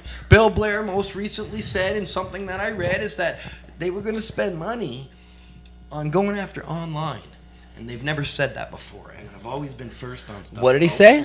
He said they were going to spend money on going after online sales. Oh, like the mail order. Mail orders. Yeah, there was Oh. talk about 3 things that they were spending money on. I can't remember the other 2 off the top of my head, but I stay up on all this stuff, and I'm When always was this? first. 2 weeks ago. Oh, wow. So the bottom, nothing looks that good, Jer. It's still depending on where you're coming from. If you're okay with shitty sprayed, irradiated, substandard, high-priced weed, then go and buy from the large producer. Know your dollars are getting spent to put people in prison for pot. So there's no middle ground. There's no this or that. That's the bottom line. Yeah. And I stand behind Mark Emery when he sat in the committee. And he said, we're going to boycott them. We're going to stop people from going into these stores. We're going to tell them that they're traitors. That's exactly what he told the committee. Yeah. And guess what? I do believe that. Because you are. If you're in the cannabis community now and you're buying from your local dealer and you live in Canada and now you're going to go and give them the money, you're going to fuck your friend down the road. Yeah. Don't turn on your local dealers. Support your local dealers. Yeah. I fear for the dispensaries because they're not in the regime either. The only legal dispensaries that are going to exist are the same ones that I said were always going to exist, the ones that sell large producer weed. Yeah. Which very well could be only these 11 or 12 here in Vancouver, if that ends up going through, and the ones that are on Victoria Island, because I think the rest across the country have been pretty much getting eliminated. Yeah, like in Vancouver, you're kind of safe, and on the island safe. But other than that, Kelowna, everywhere else, they're still getting rated like up to today. And 289 yesterday or today. I posted one on another But he nation, said the on another Sudbury's Indian only nations. dispensary got rated tonight. Two right Six there in the Nations and a Who got raided tonight? dispensary in Sudbury. I don't know. Oh, on what the was the thing. name of this dispensary? And where was it? The one on LaSalle? Yeah, it's Wanderer 289. in the chat And since says Trudeau took power, they're it's an only- average of 2.5 a day. Dispensary in Sudbury, Ontario got raided tonight. Cheers out to everybody in the chat room watching the live There's the Jeremiah chatters. show on PA TV. They're loving it. As high as you tonight. can get on the Freddie, internet. they love you very much. I got a great wall of supporters, I do, and they know what I've been talking about for years. And then, of course, I've watched it all unfold. And I'm not tooting my horn. I've watched it all unfold. So did they. and they stood by and they supported me, and we've been right. I've been right. That's fucking the bottom line, and I hate it. I wish I had another story to tell. No, it's true. I man. really do. Well, I mean, look at it. Look what happened in Toronto, and they're still cracking down. Like we had, we had cannabis culture. At the Reserve. We had 30 stores. Now we have 6. Yeah, or it's now my we firm. and no, is it still 6? Wait, no, it's 5 because we just lost Beatty Street. They're open as for at least a week. Oh, I just got a open. message this morning that Okay, they're so open Beatty for Street in another Vancouver is week still at open. least. It's been Get super down there, up in get the your air, weed. Get so- your last weed from Beatty Street. Sadly, we Go down the cool stairs. they got us on that one because the Strata Council is too harsh there, and they have a lot of power and control, and they're making life way too difficult. Oh yeah, there's been a lot of like I've only reported on the dispensary raids, and it's 289 as of today. Yeah. 2 Indian nations went down this last week. one in Wattapatea, 6 that and was- 6 nations this last week, and the Wattapatea. That was tonight. That was today. Yeah. That's the one that was in Sudbury. That's where Wattapatea is. Yeah, just outside. Yeah, I wasn't sure about that. Yeah, me neither. But yeah, I knew about that one too. I was there at Christmas, and my buddy was like, "Shit, they got a Yeah, but dispensary come on, let's the be honest, reserve." Jeremiah. Nobody can sit back and say, "Hey, you know, they're gonna spend all this money. They're gonna be the only legal suppliers. No one else is allowed to exist. But Joe Blow next door is gonna be selling weed out of his dispensary, and they're not gonna do anything about it." They've been doing something about it up until this point, and I think it's going to come down and weasel down on Vancouver, Toronto, where there's the most of them. Toronto, they're starting about like a and they're going to do, $50,000 and fine for they're also stuff. going to do exactly what I've said that's coming. It's another big type project. They had Project Clodia, they had Project Gator. They called the bus down here at the cannabis market Project Prentice. And I do want to bring Neil on. But yeah, in a way, I suppose it could be. Yeah, but we do have Neil here, and we have video. I don't know if that stuff. First Oh, there's the Nations, rest video right here. Neil, do want to bring you on to talk about this Neil stuff. Magnusan. Yeah. Did you want to Yeah, take would my you? spot in That's the you hot should. seat? Yeah. Thank you, Carly. That's Yeah. a. And Carly, But I when wish you it was come a different back, story, wait, Jer. I really do. I wish it was a happier story. I know. Well, know? here's a happier story. Carly's coming back on the air. Yeah, woo. Her We're Monday gonna be show. Back on with first Monday of BC Bud Gal? February. February 2nd. No, I don't know what that date February. is. Yeah, when is it? Do you need It's the cookies? Just 5th. making shit up. It's the 5th, February Okay. 5th. We are going to be going on Craig's show on the 1st, kind of talk about some stuff. We are so Thursday? excited. Yes, it's going to be a lot of fun. I can't wait to come back, and I can't wait to have everything all Awesome, Carly. shiny new. Yeah, Lots of I'm cool very awesome. excited. Awesome. going on the 420 Lifestyle Show. Yes. Monday, Carly it's Marley. 4 p.m. Yep, and you can find her at Carly Marley 420 on various social media, or just at Carly Marley, I think, right? Look at all those cool people in the chat room, though, eh? Yeah, chatting it up hard. That's Oh, good. the I like chatters. Oh, that. Neil, it's not the oh, prep. Neil has more video. More Okay. videos from Neil Sure. coming up. You can you do it from here? Okay. Neil, should I play that video? Where am I? Yeah, the one I wanted The to video. video. I guess the chief. I guess the police went to the chief. Well, a while let's ago get and you were on like, here and explain "You know, what's there's going on dispensary there?" first. He was like, And then "Oh, we'll didn't know talk what was going about on," it. or whatever. And the So- guy applied to the chief, and the chief never got back to him in time. So he was like, "Well, we'll just open her up, I guess." And then the chief was like, "Oh, I don't think you can have this dispensary." And then I guess the police went to him. Like he was warned. Yeah, I knew around Christmas time that something was gonna happen. Yeah, well, the 2 biggest warnings just Still. came out this week, and it was both in Saskatchewan. Saskatoon police. First, it was the Regina police. They came out and did a big 40-minute press conference and everything. What'd they say? They basically said that you guys are illegal. Nowhere ever before have we ever warned people that we're going to bust them before we bust them, but we're doing our due diligence, is what the cops say. Thanks a lot. And then he, But, then he we're gonna retracted come. that actually because he said we do tell Mike's people on about his radar mic's on. and liquor checks sometimes. We're coming and we're raiding But he's you an and we're asshole. shutting you down. It was what he said. Yeah. And then Saskatoon came out. Saskatoon came out saying we're following along with Regina and we're doing the same thing. You guys are getting enforced out, and that one of them's getting new money in their budget. Yeah, just comply. do it, to that do was his it, message. so. Just comply. That guy was a piece of shit. Wow. It's good to see you, Cutie Pants. What's going on? Angry as always, eh? Well, I don't try help me not to either. be angry about anything. No, me, and I'm angry. Oh, That's what are I'm ya? saying. Oh, what's fuck going yeah. on, Neil? Well, I'm angry about everything you're angry about, of course, because Yes. that's It's all just fakealization. crap. And I'm angry about the VPD and what the city has done here. We had the farmers market going on. It has a long history. It's been going on for a couple of years since it was once every Saturday, or pardon me, once a month, one Saturday a month for the longest time. Then they went to every Saturday, and then the need was so great they went to every day just before Christmas there. Yep, you're right, And because I've for been the down to holidays. several. I actually worked at 2. I sold weed at 2 of them. And we got shut down by the cops at 3 o'clock at one of them, where they all came in and said, you got to go. That's it. You're out of here. And that was back last year. And there's been some pushback, with what was going on there from the city trying to give out fines, from the VPD threatening people with seizure and arrest, making them take their tents down, saying that was against a bylaw, and that's where they were going to. Taking away their piles of weed. Yeah, well. Yeah, they And took then- 9 pounds of weed. Or 9 pounds of weed they took, eh? And like a bunch. And Bunch of 40 edibles? pounds of edibles or Yeah, something. 40 pounds. It's horrible. So the market was there every day since before Christmas, and it was really serving a great need. And I'm not talking about selling cannabis to people. I'm talking about that there's a huge need for people to get edibles in this city to help with their opioid addiction and other street drug addictions. And there's a huge need for people to be able to access cannabis at compassionate prices. And that market was looking after those people. They were giving away a lot of cannabis and a lot of edibles every day. And so it really became a crucial access point in the city for people on opioids to be able to go and get edibles. And so when they appealed to me about 5 weeks ago, because the city had really said, this is it, we're going to close this place down. We're gonna arrest None of everybody. the dispensaries in Vancouver, for those of you watching, carry the edibles anymore. They own. Well, some of them are defying the law. Are they? They can be found, but it's difficult to find. And a lot of people don't want to go into dispensaries anyway for lots of reasons. We just felt that with this public health emergency that's going on, this overdose crisis, that it was the right thing to do, was to make sure that they are available. Well, in all due honesty, and I'm not trying to knock the dispensaries, but the black market is cheaper than dispensaries, and dispensaries actually get their stuff from the black market. If you're not one of the licensed dispensaries that Yeah. have to come up with $30,000 a year for your license, then you're one of the unlicensed ones. You better, Yeah, you and we better don't be have a putting some money storefront, aside wages, for your hydro, lawyers, because rent. they're coming after you.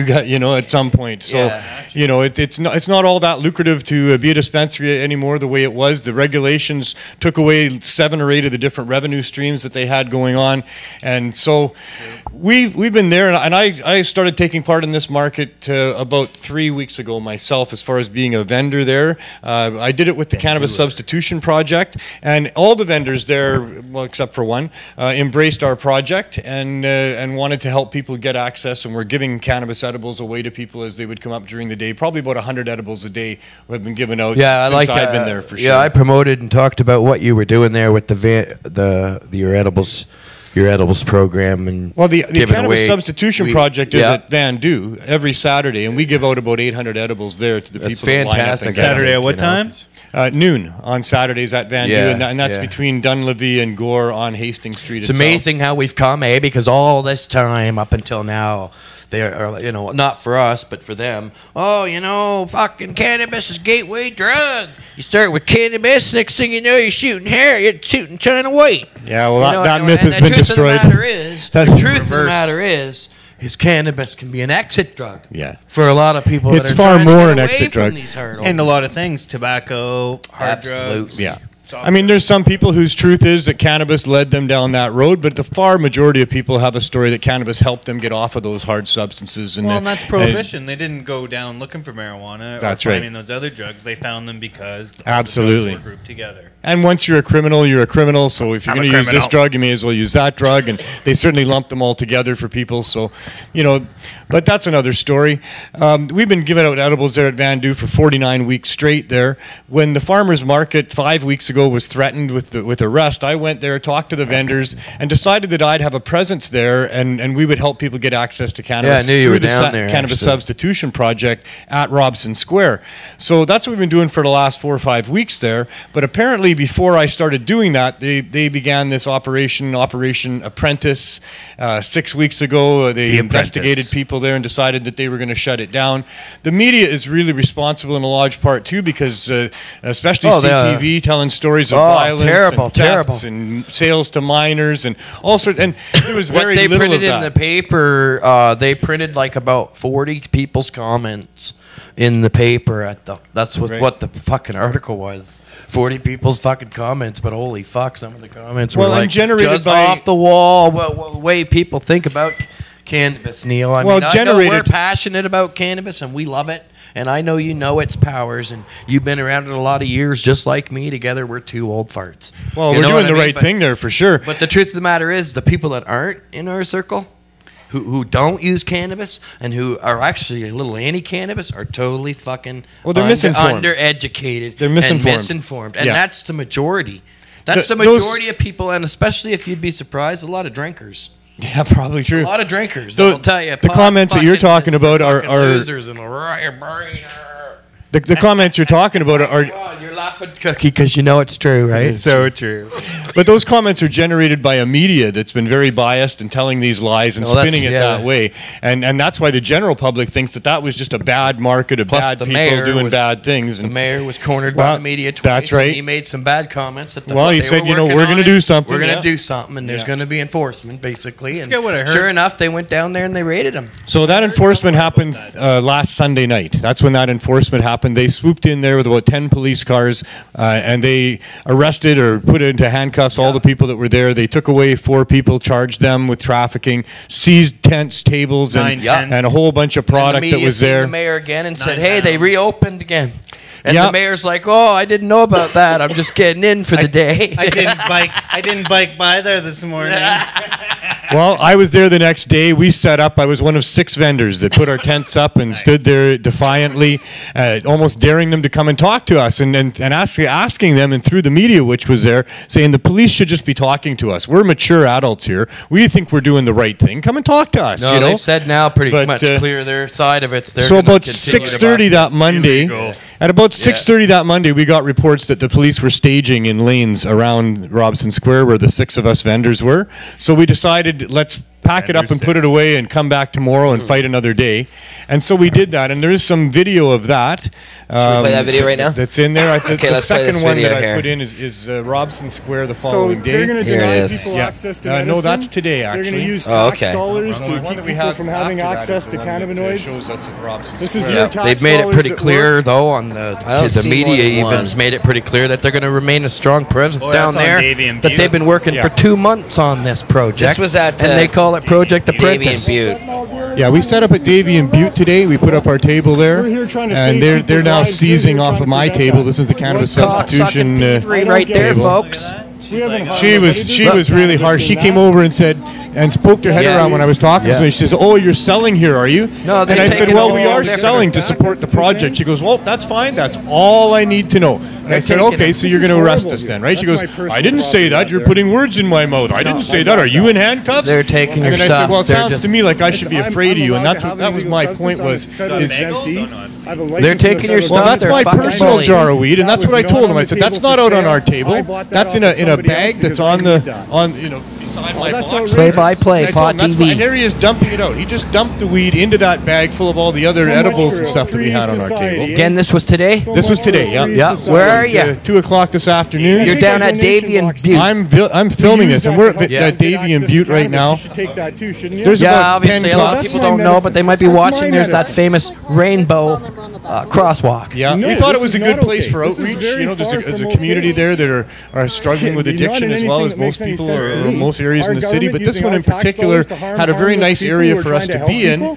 But they took a different. They took a different approach on that bus too, because one of the cops pulled out his baton and threatened off some of the fucking people that were down there. So they took a different. Yeah, but they took a different approach now because the noose is closing and it's going to get tighter. It's going to get tighter. They're going to try to eliminate them. They keep saying it. They're going to eliminate the black market. What do people think that means? That we're going to get together and party? I don't think so.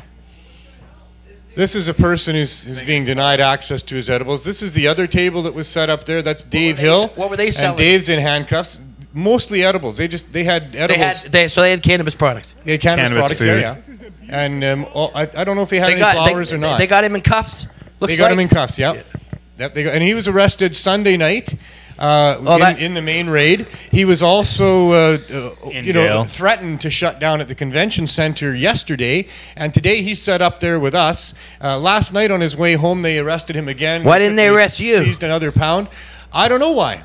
They did not put me in handcuffs. They just and it was your told table. me that they were going to. Well, my table is the one that they were at first. No? That's Dave's table over there. They seized all of his stuff as well. Did they go to his house? They met him either at his house or on his way to his house and seized another pound off him last night. Fuckers. He's looking at about 14 charges. Yeah, and that's the whole point. None of this Charge goes away. build up. None of this kind of stuff's going away across the country. It's not like on none of that. July 1st. No one's lining your up to charges fire are all a bunch of gone, bro. officers that are working in their cannabis division in their police departments across the country. No one's lining up to fire them or lay them off because there's fucking legalization coming, which is the Green ridiculous. Team. Yeah, the green team's still going to be around, and they're going to fucking... This was never about wasting our tax dollars. This legalization was that never illicit about pot, no. stopping the wasting of our tax dollars. That No, was it's never not. what they were trying to do at all. Now they tend to capitalize Shifting on it. They And got courts to fill. They got jails to fill. They got people that need jobs within these law enforcement places. They are not going to give up what is their number one thing that they arrest people for in this country of ours, Canada. They want to be able to keep doing what they're doing, paying their mortgages by having a job. If they weren't arresting people for weed in this country, we would need far fewer policemen in this country. And they could work on real crimes. Like but the murder vast and majority bad of crimes stuff. are mostly about cannabis, mostly about the small possession, street dealer level. It's all just a make-work project for these public servants who have no justification in what they're doing. Makes for an easy day for them, too, The pot people aren't pulling a knife or a gun or a... Well, we're not a danger to anybody there. There's 8 or 10 police officers there. Who are they protecting? were you making any sales, Neil? We did not make any sales there today, and I told them that when they came and seized my stuff. I said, yes, we're selling stuff to support this project where we give cannabis away to people. That's what I told them. And then they said, oh, well, you sell cannabis, then we're going to seize it off of you. I said, I didn't say I sold any cannabis. I haven't sold any cannabis here. But no, they're seizing it anyway. Seizing the shit. So there's our table, now devoid of all the things on there that we were helping people with. We had all sorts of different infusions into coffee and tea and munchie mix and brownies and which is incredible as well because none of that's expected to be legal in this legal regime either. And there's already a giant market of people and people producing it and people consuming it. And that's right what down we're doing to there. teas. We are there with our signs up. Obviously with our signs, it's clear that we're protesting the ban on edibles that's happening in the city there. And this is a protest, and that's our protest. It's always been our protest, is we're going to break those bad laws. We're going to give people access. Yeah. We're saving lives there. I remember, though, when the market started down there, it was more of a protest, I think, because they were having speakers, and they had some bands going on. And we're still speaking down there every day. It's not the same thing as... you gotta educate everybody, and I know I worked down there a couple weeks. I worked down there 2 or 3 markets. We went down there and hung out with Harry and everybody else, and man, it was just like a lot of people walking. People should be yelling in that horn. Yeah, we educated a lot of people from our booth. Well, I understand when we were a lot there. of people, but anyway, I'm just so upset. I just think I think that it's ridiculous, Neil. Did they steal your donation box? They came in and they busted you. No, they didn't steal the donation box. I told them, why don't you take that too? You're going to try to cripple what we're doing here, trying to help people. May as well take our donations. Free the weed. I said, I'm just going to use it to buy cannabis products to give to people to help them get off opioids. What'd they say? Oh, they didn't say much. I called them murderers as they were walking away. They're dicks. This is really depressing. You guys are probably going to be investigating some deaths from fentanyl in the next few days, and it's on you. Yeah. We could have been here helping people get off that. And that's another thing. I've been looking at a lot of fucking videos and stuff like that over this last fucking 2 years since Trudeau took power. Just outside of dispensaries doing the same damn thing. And that's just it. Like, I only report on the dispensary rates. A whole lot of them closed, like some of you guys, Jer, because the landlords, court injunctions are coming on all these dispensaries here. Got these court injunctions. Our only victims are the hard drug dealers in this city. There's nobody else that's being harmed by what we're doing there, giving away edibles to people. Doesn't seem that there was been a crackdown over at Main and Hastings in a while. Yeah, I haven't heard about that. And in case anybody doesn't know who watches the show right now, Main and Hastings is in that 3 or 4 block radius. They say there's 5,000 heroin addicts. It's the largest operating center for moving street drugs. Yeah, and crack cocaine and cocaine. Yeah, and it's weird that Open use. Yeah, and it's like I've been all around Canada. I've been from not coast to coast, but I've been around a lot of Canada, big cities, even Toronto, and nothing's like that anywhere. Nothing is like that anywhere in the entire country of Canada. So a lot of the viewers who never been to Vancouver, they don't know what that is, but that's openly tolerated. I don't see that harm. Neil, apologizes because you got busted, buddy. Well, they stole my stuff, and they shake my confidence in human nature when they do that kind of stuff. Yeah, it's weird how should have denied that particular mission. Like, what's the difference though between what's going on over there at that Hastings, the main location, and what they did to you for clearly a safer alternative? I've told the police about it. Before I did it, I went to the police board and told them we were going to do it. I've been 49 weeks in a row. Every Saturday at noon, we show up. We've got 800 edibles. We package them up in packages of 5 or 6, and we give them to about 180 people that line up for them. So, you know... But Neil, here's just a question. They don't come there and arrest us and stop us from doing that. But we set up in this neighborhood that we were just looking at. They did say though, the city, that they're not dealing in a safe product. But it's not regulated and it's not legal from a large producer. And Health Canada, they keep saying over and over, it's not a Health Canada. Well, why isn't Coastal Health? Neil, they let people out on the street in the East End here sell openly all kinds of stuff, right? Yep. They put their blankets down and they sell whatever they want. You see them over here all the time. You see them over on Commercial Drive, Hastings Market. So they don't go and raid and arrest those people, or do they? Sometimes they do. Do they? Sometimes they do a sweep through there and they'll just grab everybody's stuff and throw it in the back of a dumpster or something like that. But wow, really? Great. Why do they do that? It doesn't deter the next day of people coming and sitting down and putting their blankets out and selling their stuff, you know. Or dumpster dived, so they're just like, whatever, let's get them under. You can't be selling without a license or whatever, but there's like...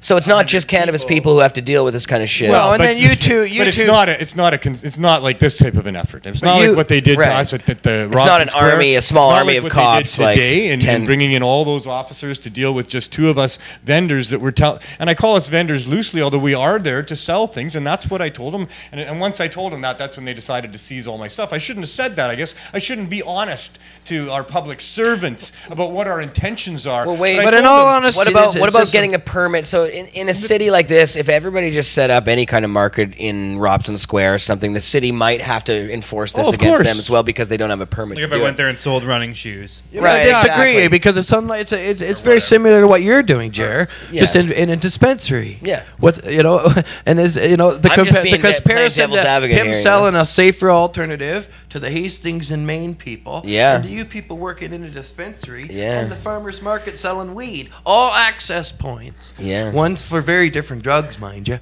However, the three that are over here is the same thing you're doing, Jared. They're providing a safe alternative to cannabis. And I think cannabis is safe. Well, Jeremiah's point is that we can't have anarchy as far as business licenses go, and they can only have so many food trucks in the city. If everybody decided to set up a food truck, and that sort of thing. And I agree with some semblance of civility. Yeah, they did. And it's $30,000 a year. I would separate what Neil's doing with the Cannabis Substitution Project from what the other vendors who are just selling to make a profit. Well, they're also protesting, right? And the art gallery and their position is that they sell for cheaper, $5 a gram than a dispensary. And there were signs up that they're carrying products that the dispensaries don't carry. Believe me, I'm not saying they shouldn't be doing it. I don't know what the answer on that one is. I think they probably should be doing it. And look at what we do at 420. I think it's just a at 420 we do the same thing. Everybody gets together and we have a protest. So as a protest, until we have a real form of cannabis legalization, I think that's a completely valid form of protest. Go there. Open every goddamn day. Open as much as you possibly can. That's a protest. We need real cannabis. That's available. along the same lines as overgrow the government. It is like fucking. We don't have dispensaries. We don't have. Let's go back to our roots. Yeah. Those vendors did have signs, mind you. I made most of them, but they were happy to have them at their booths that were protesting the unreasonable regulations against cannabis dispensaries, saying that we wanted no harsher regulations than those for alcohol dispensaries, that sort of stuff. It absolutely was a protest there to that degree. free. And that's a place that we've been going and protesting bad cannabis laws for over 20 years. Yeah. And that particular square has been deemed as an official protest zone in the city. So all of that makes their actions outrageous for what they did there. Yeah, well, going back, look at Cannabis Day, right? Going back to 2015. 2015, how terrible that was, and it took you 2 or 3 years. Well, they dropped the charges last August because it went past the 2-year mark. So now I can't sue them. And the Professional Standards Division said I couldn't sue them until it went to court, and then we see what comes out in there. So they let it go past the 2-year mark. It's not their first rodeo. And now they've dropped the charges, and they should be giving me my money back. They took a couple $100 off me that day, but twice not I've their had to first go. rodeo. You got Twice I've been to the system. property division.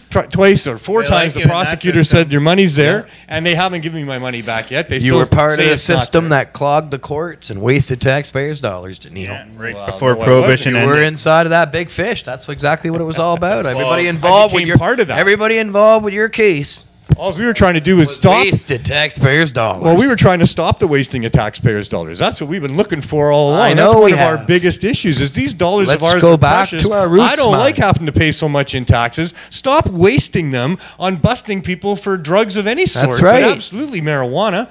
And, Yeah. and so, that was our big fight. But as I mentioned, that was never Oh, their they're still intention was to stop the wasting of our tax dollars with legalization. Nope. It was simply, we're going to now control all the distribution of cannabis in Canada. Trudeau's going to be the biggest weed dealer in the world by making sure all Canadians buy off of him. With all of them And- involved right alone is enough as to you say, pointed holy out fuck, so- they're all involved. So eloquently, I know you don't think you're eloquent, but I do. I think that, as you've pointed out so eloquently, this is nothing but a fucking protection racket where they're going to increase the dollars to law enforcement and the jobs available to them to come after all of us and continue putting us in prison for pot. And it's horrible. So I'm angry. I don't know what to do about it. I'm glad Are I we got some offline? media outlet to say something about what they're doing here. Are we offline? No, we're online. It's a crime in Canada to prevent someone who's trying to save a life. And that's what we're doing out there. Every day at our table in Robson Square, several people come along and tell us how much they've been thankful that we're there, that they're off their street drugs for X amount of time, and we're saving their lives. And I know dozens and dozens of people that are now off of street drugs and simply using cannabis, and they'll tell you cannabis saved their life. So now with Robson Square shut down and that access point being eliminated, and what they did today to us as well in our little pop-up, Well, you're this feeling is the, you're feeling unconscionable. the, and this is in fucking Vancouver. criminal. And then this is Vancouver, Yeah. exactly. So that, and I remember a lot of times, and I'm not trying to say anything new. I always bring out the truth. So, we a lot of our speakers and stuff at our fucking events have said, thanks to the Vancouver police, and I know. you know what I mean. But I'm always, every time that he said that, my fucking balls would tighten in my arsehole, Well, fucker. we're very facetious. Because I'm like, fuck, what are you talking about? Well, Who's we're being praising very the cops? we're being very facetious when we say Yeah, that. and no, you they're shouldn't gonna have do- to they're thank gonna- the police for they're not gonna fucking do- busting you for being a good person. They're gonna right? do what they fucking. We're just are trying gonna to do, get and them to it's- stop hurting us. That's why we say that. That one Canada Day, I remember we didn't say thank you to them. Yeah, No, we should no, you're right. thank them that day. Which is the I missed change that one, I of, think. which is what I was trying to say. It's took the you change away. of the playing field. Yeah. The way the mayor talked, the way Chow, the councilman Chow talked on the media, the way the mainstream media is portraying us as not so good. In that And the one- cops in that are one lying now article too. anyways. The cops are saying that there was hard drugs available at Robson Square. Exactly, there was that's lies and complete mistruths. fucking bullshit. None of us cannabis vendors would ever have allowed anything like that to happen. And that's what they said. They said. Oh, I know. They always That's what they use said. They said I fear-mongering was before dealing they to swoop kids in, too. but- When they busted me on Cannabis Day in 2015, they came out to the media and said, "Oh, we stopped that guy because he was dealing to kids." And that was oh man, did that ever piss me off? Because And I we mean, wouldn't do that either. they've got 53 injunctions against the dispensaries here. Here in Vancouver. So the playing fields have changed since the largest producers Yep. have come on the scene, and everything that I've been saying on my shows for the last two and a half years has all come true. Yeah, it's all it just has. unfolded to the point of where here it is. Well, except that still we have a whole bunch of unlicensed illegal dispensaries operating in no, Vancouver. and I'm still have sticking that? to that. They're coming. And you might be right. They're coming, and I believe they're going to be doing a big sweep. And I know Jeremiah sitting over there, his arsehole puckers when I say that. Well, but you know, that's all that's going on anymore, folks. It's puckered arseholes left and right. we're not going to go away, Freddie, and you pointed that out as well. I got the burn. You've pointed that out as well, Freddie. We're not going to go away. And that's not just the growers that aren't going to stop growing. Our numbers That's are the dispensary owners that aren't going to stop dispensing. We might have to go underground. We might have to go back the way it was before there was any, storefront dispensaries. That's why I tell my viewers we're not and gonna people stop. watching, support your local dealers. Absolutely. Support the black market. Yes. Don't buy into the hype of this large producer cannabis monopoly. Don't give them your money. Take over and make that pretty boy Trudeau rich. They're using that money to have us all arrested, and you too, unless you're going to clout out of their fucking system. A large producer came out. I believe it was Canamed. I'm not 100% sure on that, but the name of the strain is called True Dope. And I'll tell you right now, they got that right because he is a fucking True Dope. I don't know. Trudeau.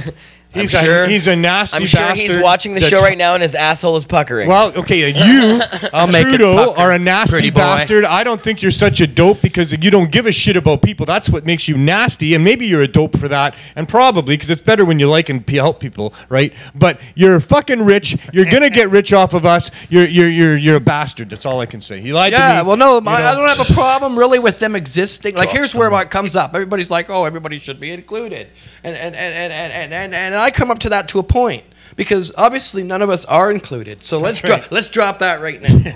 It would be nice if we all were included. Yeah. Then I wouldn't mind including some big people. They can do what they want. We won't buy off of them. Our friends won't buy off them. That's fine. I wouldn't pound against them. But because they're pounding against us, because they're going to put us out of our fucking livelihoods and ruin our lives. They're going to get rich doing exactly what we've done. Until we've done all this time. We've sold products. We figured out that about the Rick Simpson oil and stuff, but we were persecuted for it for years. Until now they're going to come and do the same fucking thing with a substandard product and continue to do to us what they've always done to us. Fuck us in the ass. Yeah.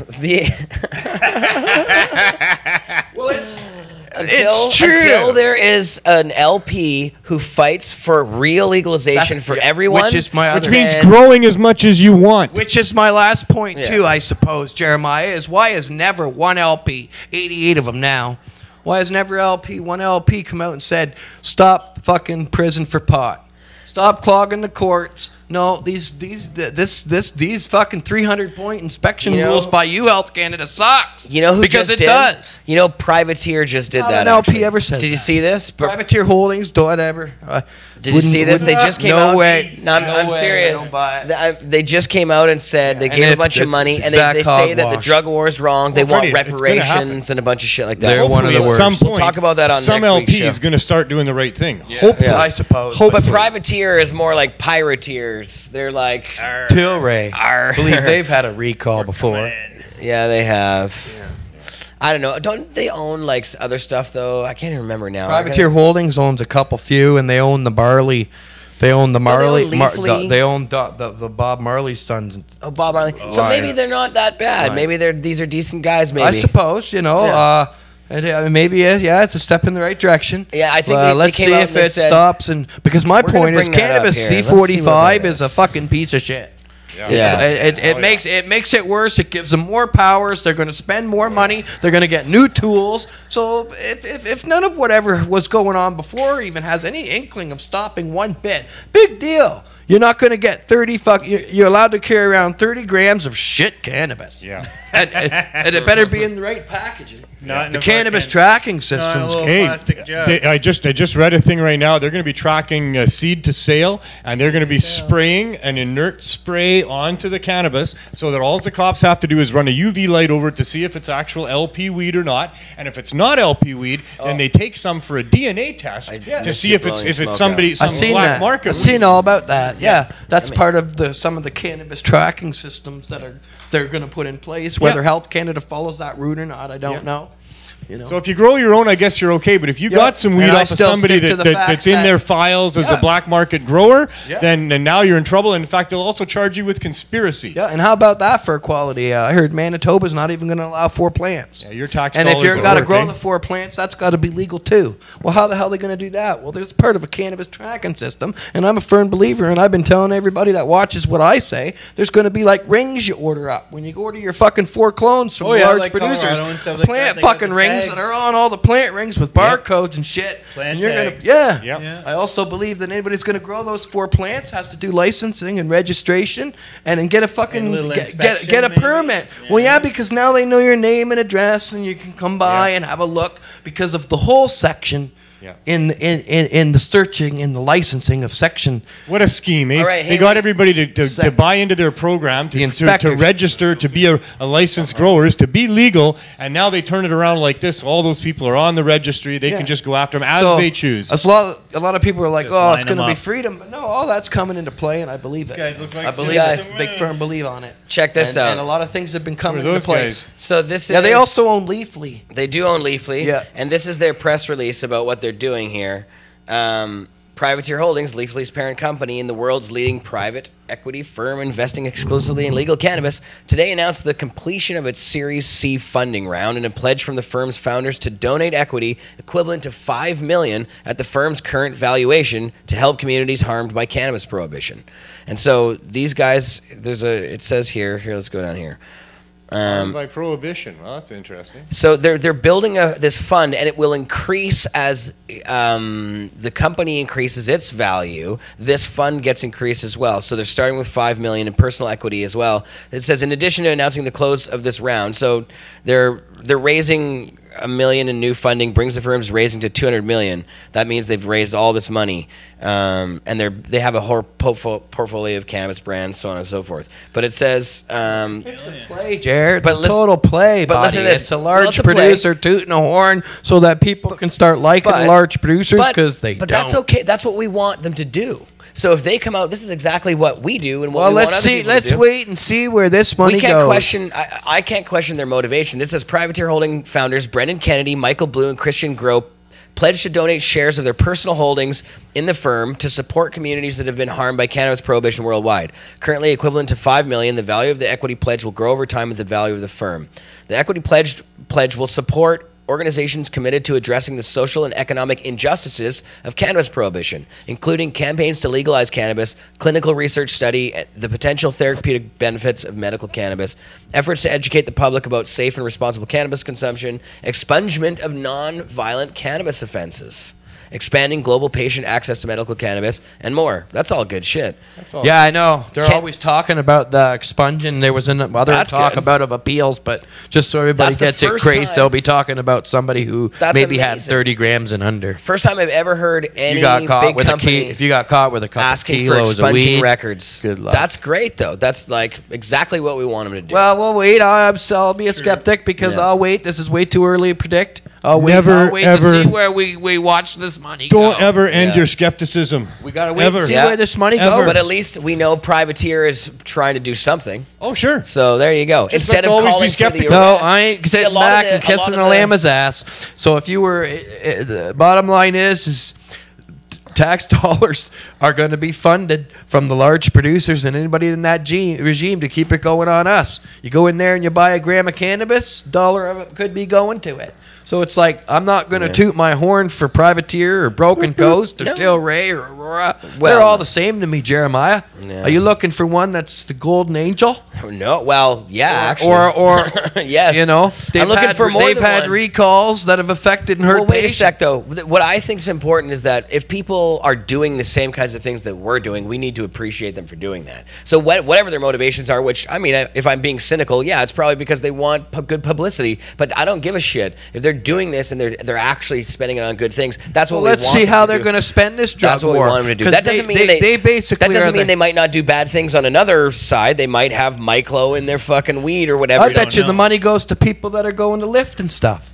Well, and Because that's the whole new cannabis community now. That's who they think they are. we need They to think see the they're- so details I bet for you sure this- before I we make a bet you judgment. This goes to those people. Yeah, Yeah. It's always So better to see the details. Who are those before that have we- been harmed by Let's wait and prohibition? see where this money even goes. getting, even Yeah. saying, see, to me, even the language that they're using, saying we want, we want to repair. seen their menu, repair Jer? the damage. No, Have I you haven't. seen their? Oh, come No. on, man! But, Give it a rest. No, Tilray, but you it's good. suck. When they say Privateer Holding sucks. when they say things like expunging people's records, I want to see that in the fucking newspaper. That's good activism, saying that word. And they are but that's stating not- that yeah. there's harms from prohibition Yeah. that have happened. And No, that's good shit. That's good to recognize. yeah, and big it's a time. start, I suppose. But it depends on who they think has been harmed and what it is that the harms are, and then how they're going to rectify that. If it's just friends of theirs that have been hurt that they're going to give some money to, Let's see where you the know. money goes. Friends Yeah, of You exactly. gotta theirs. always They're like, follow how the can- money, how man. Yeah. How I got about- arrested when I was a follow the money. teenager, man. Give me $500,000. Listen to this, okay? So Philippe over at Tilray got maybe raided in the Philippe.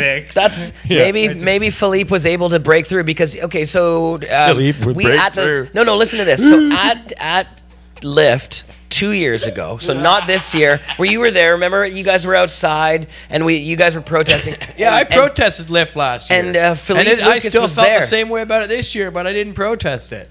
And then last year we had about 30 people, and it seems like, well, nobody really wants to protest it. But if you notice, our real cannabis community was outside. Yeah. Did you We were notice there. that? I They was were there. outside Was this there. year. We brought- and they had a farmer's market. And I had signs up, too. Yeah, and then There's you know, 12 of us. That was us. Yeah. Us, folks. Now- Our weed. And were you selling LP weed, Neil? Nope. Fuck no. No, we were talking it up all day about the fact there was Fuck no weed no. for sale in there and what the LPs were But all about. It was Philippe it Lucas- was our good That's little, the point. Philippe Those Lucas- guys that wait, are wait, in wait, there wait. aren't us. And if you're siding with them, well, who the hell are you not Wait, listen siding with? to what I'm saying. Jeremiah wants to say they let you speak a couple of years ago. No, oh yeah, no, I No, was that not at Roll Lyft. boys. no, I That wasn't was a gonna whole say that. separate event, and No. it was okay because it wasn't dominated. Why by don't you Lyft. let me say what I want to say? Go ahead. This Roll- your roll. show, One of us Jer. had to say it. Somebody had to say it. Somebody's got to get her done. No, get her what done, Neil. I wanted to Get say it was done, that Jer. when we were there at Lyft, we approached Philippe Lucas, who was at the Tilray booth. He was there, and I grilled him on Pod TV about what are you guys doing to try to stop the raids on dispensaries, to try to help the people in the community, to try to stop persecuting no dispensary- harmless no, people. And he said at the time that he's like, well, I support those things, but as a company, we can't do that. And he wouldn't elaborate on it. No, really. because our He wouldn't cannabis say ain't why. safe and tested, they say. Right, and so I thought, but Philippe, They say it. I said, don't you think you have a responsibility as one of the companies who is profiting from what we have all worked for as activists? Don't you think you have a responsibility to do that, to not close the door behind you once you get through it? And he didn't really have anything to say. So, but I imagine that Philippe, because I know Philippe from just knowing him as a person, he was also facing jail time he had a court case. yeah. He works Vicks. for a large producer, Jer. I don't Well, have wait a much second, to say but- about that. but- I got to no, call no, that no, out no, no. here. Hold on a second. I do. It's Philippe is actually used to be a good friend of mine. I haven't I talked can to him in a while. understand that. But what I'm saying is I don't think that these people who get involved, I imagine that they think they're probably trying to help in some way, and maybe they are, do. and maybe that some of this. Now listen to this: ending the war on cannabis. Here's this Tainted by money, though. Here's this press release here.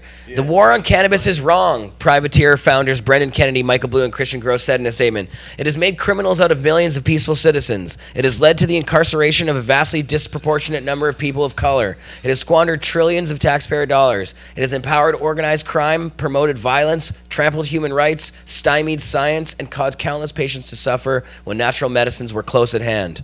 But hope is in sight. Brick by brick, the Berlin Wall of cannabis prohibition is crumbling and safer, saner, and more sensible cannabis policies are taking hold. A consistent majority of Americans and Canadians support regulating and taxing cannabis like alcohol, and more than 9 out of 10 believe medical cannabis should be legal. Under pressure from public opinion, politicians and bureaucrats are finally catching up. Where is this going here? You realize, He's though, committed that to they're righting the talking. wrongs. No, you realize, Jeremiah, what you're reading and what you're talking about. This is good. Basically them selling their legal weed. And that's legalization. Do you realize that they're still going to fight against the black market? Do you realize that the prohibition is still all going to continue? what they're talking about as being legal weed is not you and me getting out there and selling a kilo. I don't know, man. Diggy dang. I don't know. They're giving $5 million, and they're saying cannabis prohibition has caused generations of harm that will take generations Let's see where to correct. that measly $5 million goes. Well, but that's not. You have to appreciate when you criticize the bad shit that goes on. You have to appreciate the good shit that You goes want to on. encourage them because the good stuff. Or Freddie, you just become a curmudgeon. So you can't do that. You have to appreciate good things that are happening. So then encourage the good behavior. Hold on a second. I'm not negating any of the bad shit that Privateer has done, which is probably a lot of stuff. You would be agreeing, though, to but I'm that saying that being this their is only good. route of That's what we want. legalization. The only route of legalization, then, is the LP supply. Nobody's saying Everybody's that. gotta buy No. LP. Why is that? Well, that's not what saying that. Tilray No, thinks no. legalization's going to be, because they're an LP going to work inside of it. They literally were calling for the expungement of people's records. That's not what Tilray. That has nothing to do with Tilray's legalization or any of that bullshit. There was talk That's a positive last couple thing. months from our So own I gotta say, about I don't like Tilray at all. In fact, I can't stand their. I know they have bad weed too because we've sampled it and it's terrible. Some of the bad. Yeah. So But no, these no guys are not. Tilray This will isn't never good come shit. out and But say that you a gotta dispensary give is credit where essential credit is because due. No, Tilray won't never come out and say a dispensary needs to have fucking a lot of products that we're not allowed to carry by Health Canada. They're essential access point for a lot of patients in cities from coast to coast, and you really should stop the dispensary rates, Mr. Trudeau. 289 now, Bubba. Yeah, they should say that. Well, what LP was going to ever come out and say that? What LP is ever going to come out and say that the black market's got a safer? But you're being a pessimist because these guys said this kind of stuff. So it's pessimist off of one. But it's valid to think it's valid to think that in the future with Tilray's 80 got its own listen record. though, with 88 new things, and if they keep reforming the system and allow more of these things, then it allows for more people to change and do the positive things. So I all think of them will have to follow the rules. well, right, And all of them do follow and the those rules, are the and places that need those are the Shitty things that need to be product, and they're reformed. 88. Yeah. So it's yeah. like, where do you go with this? I believe you should encourage the good. But Freddie, how do you get out of it then? What's your solution for getting out of it? How do we get out? Don't you think we need to continue to reform? Well, listen, don't you think we need to continue to reform the law so that everybody can be LPs, and that solves the problem, we doesn't need to it? continue to boycott the large producers, and I think number two, Yes. we need to ban more. We need to ban more to kind of reject a lot of things that are coming down the pipe on this C45. There's no fucking other side, Jer. They're a lube tube fucking fine-tuned oiled machine representing millions and millions and billions of stockbrokers. Politicians are involved, ex-cops are involved. None of us are included, so I'm trying to figure out where our side is. And I do know, and this is why it's been hard for me lately, because I do know there's a lot of fine organizations doing a lot of fine fucking things. And that's great. But there's no front fighting C45, C46, or the bullshit found within. And standing up against these large producers saying that what they want to be included. I see a small band of fucking really strong souls down here at this farmer's market who have been busted and going out and selling their fucking products. But holy fuck. Compared to the large producers, the millions, the acres and hectares of football-sized fucking growing production sites, the RCP connections, the politicians' connections, where the fuck do we fight? Where do we exist? And they send so this is what's coming down the pipe. They send a violent mob to get people who are just selling this harmless flower in the center, like, in the middle of Vancouver here, but they're allowing these large corporations to grow acres and acres and acres of the shit. I've been abandoned by so many. I've been abandoned by so many activists, Jer, because I called them sellouts. Because I did. I called it for people don't like being called sellouts. Well, when you go and work for a large producer, you are. Well, that's understandable. And that's exactly the ones that I'm talking about. And if I worked for a large producer and it was a large producer was calling for the arrests of cannabis activists for having dispensaries, I think I'd be ashamed. And I think that holy fuck. They lobbied. I believe Tilray's in Cannabis Canada Association. Tilray Privateer Holdings, I believe, is in Cannabis Canada Association, and they lobbied to shutter the dispensaries. They were all in the mainstream media. A lot of them were in that group. And here we are, 289 raids later. Well, remember, there's 88 of them now, so we can't necessarily lump all the new ones into with the old ones. Maybe there's going to be good ones. Maybe 88's a lot.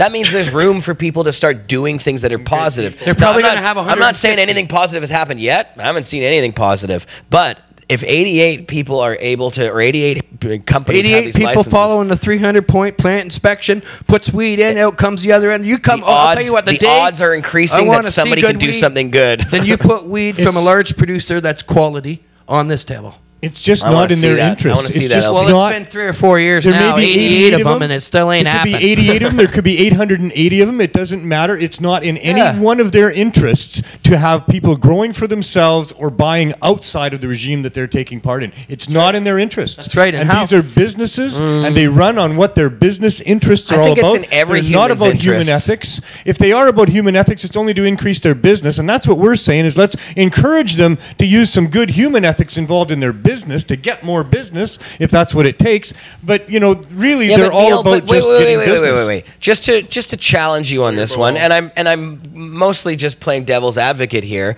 but why isn't it feasible that a company could be good like Cannabis Culture? They can. That's what I said. Right. It actually is in their interest to do the right thing for the customer, and to do the right thing. Cannabis Culture does the right thing. We always try to. It should even get them maybe more business to be doing that. If one of these LPs came along and said, you know what, we've got our license, but now we're not going to do all these 300-point checks, and we're going to not irradiate our weed, and we're going to stand up and well, you're not going to be a large producer. Then they don't get their license back. They probably get it revoked the next day. You know? And if you're a craft cannabis grower, you're going to have to follow the same fucking rules. Yeah. So what comes out the other end ain't craft. So it ain't going to happen, is what I'm saying. What would happen with the Cannabis Culture brand is what I asked you on a live show here before, Jer. What's that? Was I put you on the spot too? And I put me on the spot. Yeah. But I was like, you know, would you sell a large producer weed? No. Well, that's the thing. Well, I mean, I would turn sell. Your back on, no, I would turn sell, your back on your growing brothers that have supplied you now.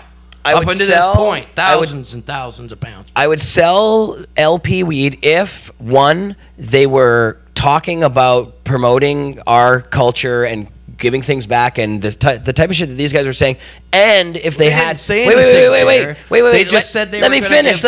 Hold on a second. Give me a second.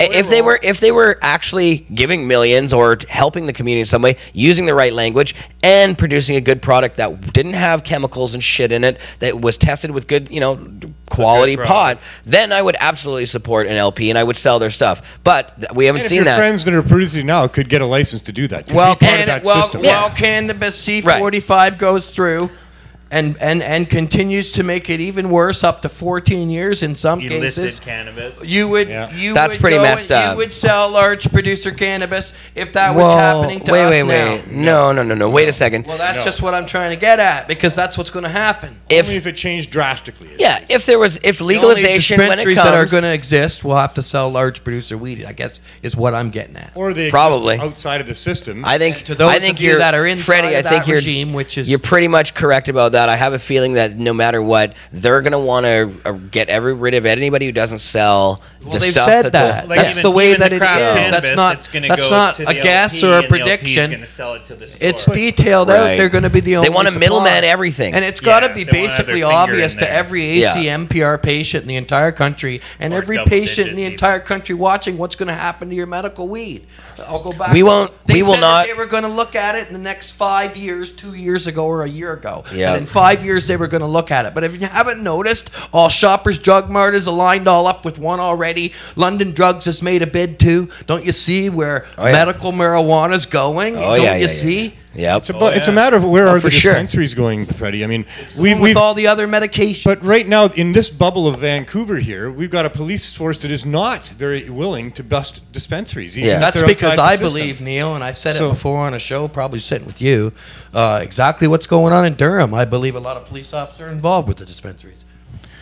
They are involved, but not the people who are necessarily currently police officers, but former police officers. Yeah, I believe that. But Neil, I think down some of the weed. I think I just want to get into a little bit of more of the point on this one, Neil. I think in Durham. I think what you said is right about Vancouver's cops standing down. But if you see the recent, and you mentioned this wasn't criminal, but that Fetz whiskey thing, I think that whiskey thing is them giving this precursor so that when they start doing this to cannabis people, they can say, well, look, we did it to the whiskey people, we did it to the alcohol people. And so I believe that they'll probably start using other methods than necessarily local police forces. And I'm not the province saying has their own cops. Optimistic that it's going to actually work out for us and they'll be able to continue to exist. But for a long time, there's been a good history of defiance and civil disobedience on this matter here in this city. So I'm hoping that, you know, the many defiant cannabis dispensary owners that aren't going to be part of this licensed system are going to continue on defiantly, and we'll fight those battles. Yeah, and if they're raided, then the next day they open back up again. Yeah, there has been a lot of dispensaries that have been busted, and then they reopen up the next day. Stuff like that. But that's what we keep doing. But eventually, all of them mostly. If the writing's on the wall.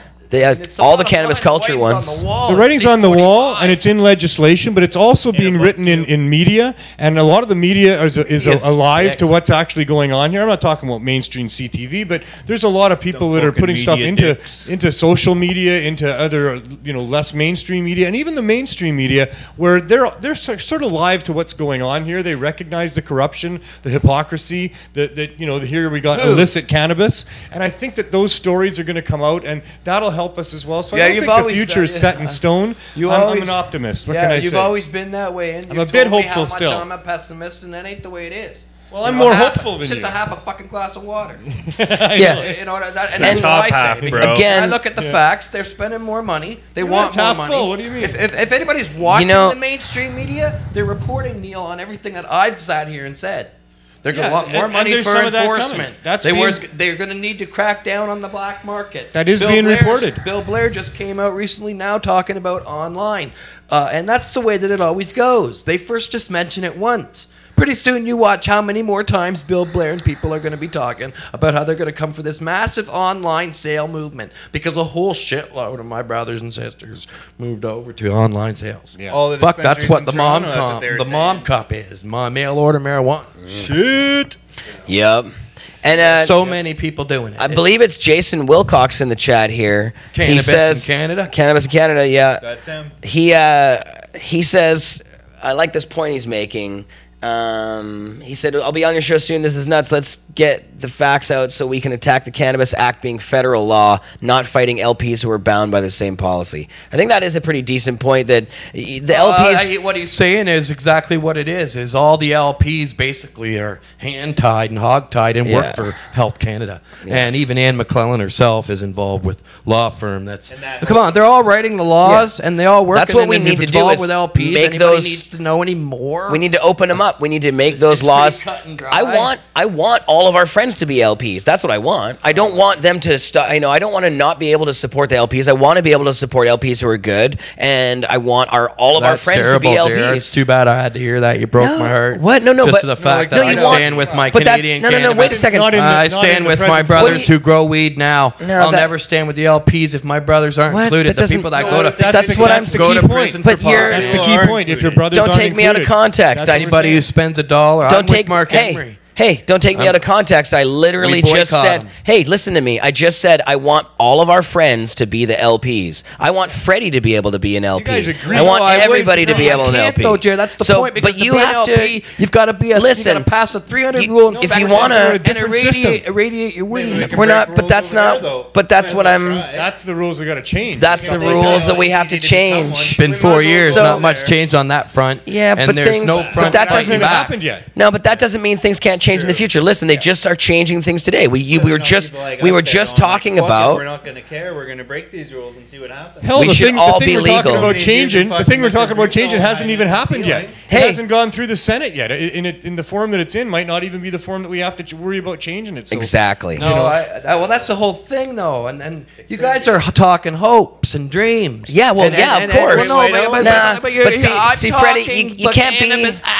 Bill C-45. Our politicians, what they say they're doing now. Yeah, but I things don't can know still about change. Partying and dreaming and stuff. I understand what you want, Jer. It's because not I want hopeless. that too. You're being too cynical. But, well, what they're you have to have some measure of hope, or you sabotage your own Which hopes brings and me dreams. to where I'm at now. Nah, with you're taking a you're break. in a slump, because Freddie. I'm waiting. He's looking for hope. In a slump. No, I'll tell you what I'm okay. doing. I'm taking a break because I know a crackdown is coming on the dispensaries here in Vancouver, and I'm sitting we're not back gonna give up, no, I'm though. sitting back and waiting and seeing if any unity comes out of that, because when that happens and people try to open the next day and it happens, you're closed again, and really things change here in the Vancouver scene, which I hate predicting, but I do, and I nail it pretty fucking good. And I believe that that's coming, and when that does, I'm hoping I'm still there'll an be optimist. a spark of unity left I'm people with that you. are still trying to fight for no prison for pot, which is very clear message. And stop clogging courts and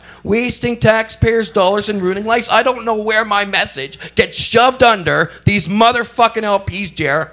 Where does that happen with you and me here at this table tonight? I love you. I'll never hate you. No. But I'm just How did confronted anybody? with the fact What are you that talking about? Where does that happen?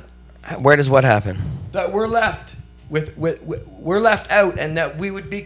I'm confronting you about the LP comments, I suppose. What about them? You know that no, there is no good LPs. Jared. No, the only difference is, but- Freddie, is that wait, you wait, don't believe that there's I going to agree be with growers you. left Wait, growing. Neil, let me respond, please. There are no good LPs that I've seen so far. You're absolutely 100% correct. And I wouldn't well, wanna hold on. be Let one. me respond to you, and then you can talk again. When what I was saying is, we need good LPs. We need to have LPs that are good. That's the whole fucking point. The whole point of this whole thing is so that everybody could be an LP. Anybody who wants to be like a craft beer producer. Well, that's not entirely what, true. Well, You're hold gonna on. need Let me about fucking respond. Let me $30 million. respond. Let me respond. The whole point of legalization is so that we can have licensed producers that grow good pot and are good people and don't try to have other people arrested and don't try to put shit in there because we haven't got that together $30 million. Exactly. And then you got to follow. Right. Gotta work And because for the Health system Canada. isn't fair right now, absolutely, but we need to change and reform that system. So this system is this first draft that's being done. Obviously, So what you're trying to do is you're trying to put a Trojan horse in. No. Basically, one good LP gets in there, and then everybody comes out and changes. No, there needs to be thousands of good LPs. There needs to be good LPs in every single province and every single town. Which is there needs my to point. be there needs to be licenses given out by municipalities, not by the federal government or by the province at the very least. So I agree. I think that we have to look at a finished product goal. We can't just be constantly fighting everything. We have to have an alternative. The alternative is that everybody gets to be licensed if they produce a fucking quality product and you get it tested. That's all you need to do. All you should have to do is have your weed tested, and that's it. If you want a license to produce, it should be like any regular business license. That's my point, Jared, because I understand what you're saying. An LP. I understand what you're saying. We should but all be it's LPs. not Everybody that should be a way. fucking LP. No, I know what it it's not that should way be. It's way now. not that No, way. but of course, but we continue to keep fighting to make it Not that way. going that way. Well, Everybody needs to do their part. It is starting move to- it that Well, way. that's where whatever my we it can is do. that's where we starting- were earlier in Just the wait a second. conversation. Where's our side of this big fight? They're united. Wait a second. here We're right moving. now. Do you know how Hey, many wait, more wait, LPs are in wait. cannabis? Are we getting better or worse by having these things legalized? Those are actually getting better in some way. So where there's going to be home growing, there's going to be all these things that used to be criminal stuff. It's not everything. It's not all the things we need. Absolutely not. But look, as we keep going forward, they keep doing things and changing and reforming it when we pipe up and we get people Cannabis like you. Canada Association. It's- not Cannabis in Canada, who's in here. Cannabis No, Canada yeah, I know what you're talking about. Association. The lobby group who wanted to have us arrested. They've been growing in numbers. Yeah. See how many members they got now? Go online and check. They're growing. Yes. And they lobbied heavy to shut down these dispensaries. If anybody thinks that I think what's anybody coming where we're not, that's my point. Is Oh no, we're I'm not with you. included. And I think anybody who calls for the arrest of anybody else for non-violent crimes, whether they're a corporation or whatever they are, they should be boycotted immediately. Any of those groups. well, that's what that I've were been part- doing for 2 years. Yeah. I just on the fact that they've poisoned patients alone. And that too. So what? You Yeah. know, I like this LP, but I don't like that LP, and this one's not that bad, but that one's in Cannabis Canada Association. No, they're all bad. Well, no, well, The wait a tax sec. dollars are No. going to fund the fight against us. So I'm trying to figure That is out true. where That is who. true. Well, that's what That I'm is true. trying to And it's a figure out systematic what thing. Doesn't none Freddie, of this works. that is true. My dream and my type of activism is dead. Because we're dying our breed. It's not dead. We're sitting here in our vapor lounge right now. We're sitting here in our vapor lounge right now where we openly sell marijuana and we have 2 big fucking bags of it in front of us talking about it. Jared, It ain't dead yet, man. It ain't dead. It's not dead yet. I'm talking about how... Don't put us in a grave that we're not in yet, because a lot of activists are still fighting. You missed my point and when I'm talking about them being you got to have some positivity. A tune machine, them being the new cannabis industry, their tax dollars funding against us. I'm trying to let people know that the fight for prison for pot, clogged courts, and all that isn't in their Well, you got to give them some hope. It's not in their curriculum. Give them some hope. So hope. that leaves who's left. But how many of our activists have gone over to that side? Do you think it's impossible for us to get out of this situation? No. Yeah, because I don't. No, that's not logical. Only way is that's not thinking logically. It's improbable. I know Carly's been covering about the pipeline, and there's a whole different front in the protest that you might want to go to if you didn't get yourself up to the Burnaby pipeline protest that happened a little while back that I went up to. David Melmo Levine put on a clown nose and jumped over the line. Fucking hundreds of fucking cops are up there. A whole different scene. Grannies, for fuck's sake. And they standing up for what their hearts and they assaulted some activists. Believe in. Yeah, over a pipeline. Yeah. Well, I want to know where dragged that him out of there. Intensity is directed from cannabis activism. Yeah. Where is it in that one big movement? And I understand there's a lot of good movements, Neil. There's a lot of good people that I know. Wait, Freddie. Here it is in Toronto, where whenever our cannabis culture dispensaries got closed, we went and reopened them the next morning. And you know how many people got arrested? It was the same thing. People were sitting out here. All of our staff sat outside. Yeah, I know. No, you're right. And that happened at the heat of the moment. Protests and stuff. I'm talking That's the about same shit you're talking I'm talking about educating the entire mass media from coast to coast. Our fucking movement on freedom. Over a plant. There's a lot of people. No, coast to coast. The media is not so nice to us, Neil, and to us, informing people about what the cannabis. They put Jody on TV a lot, and Jody says all of the stuff. Things. Yeah. 40,000 people took part in the poll in British Columbia here for how we should regulate here. I'm always so excited about how many activists there are out there. How many people how do you are feel working it's hard. Winning? What did it get? What did it get wiped out of over the first reading, second reading in the committee stage of the Cannabis Act? They just Bill changed C-45. What did any of that do? Everything that's in the Cannabis Act is going right through. Well, in Parliament, Trudeau's got a majority, so there's nothing getting stopped there. Well, that's what I mean. The Senate's a different story. It's a done deal because they're all involved with the large. No. The Senate. The Senate is different than Parliament. We'll see what happens with that. And even so, we're going to move into a world where there's still a bunch of forces trying to keep us from having our, cannabis the way we want it.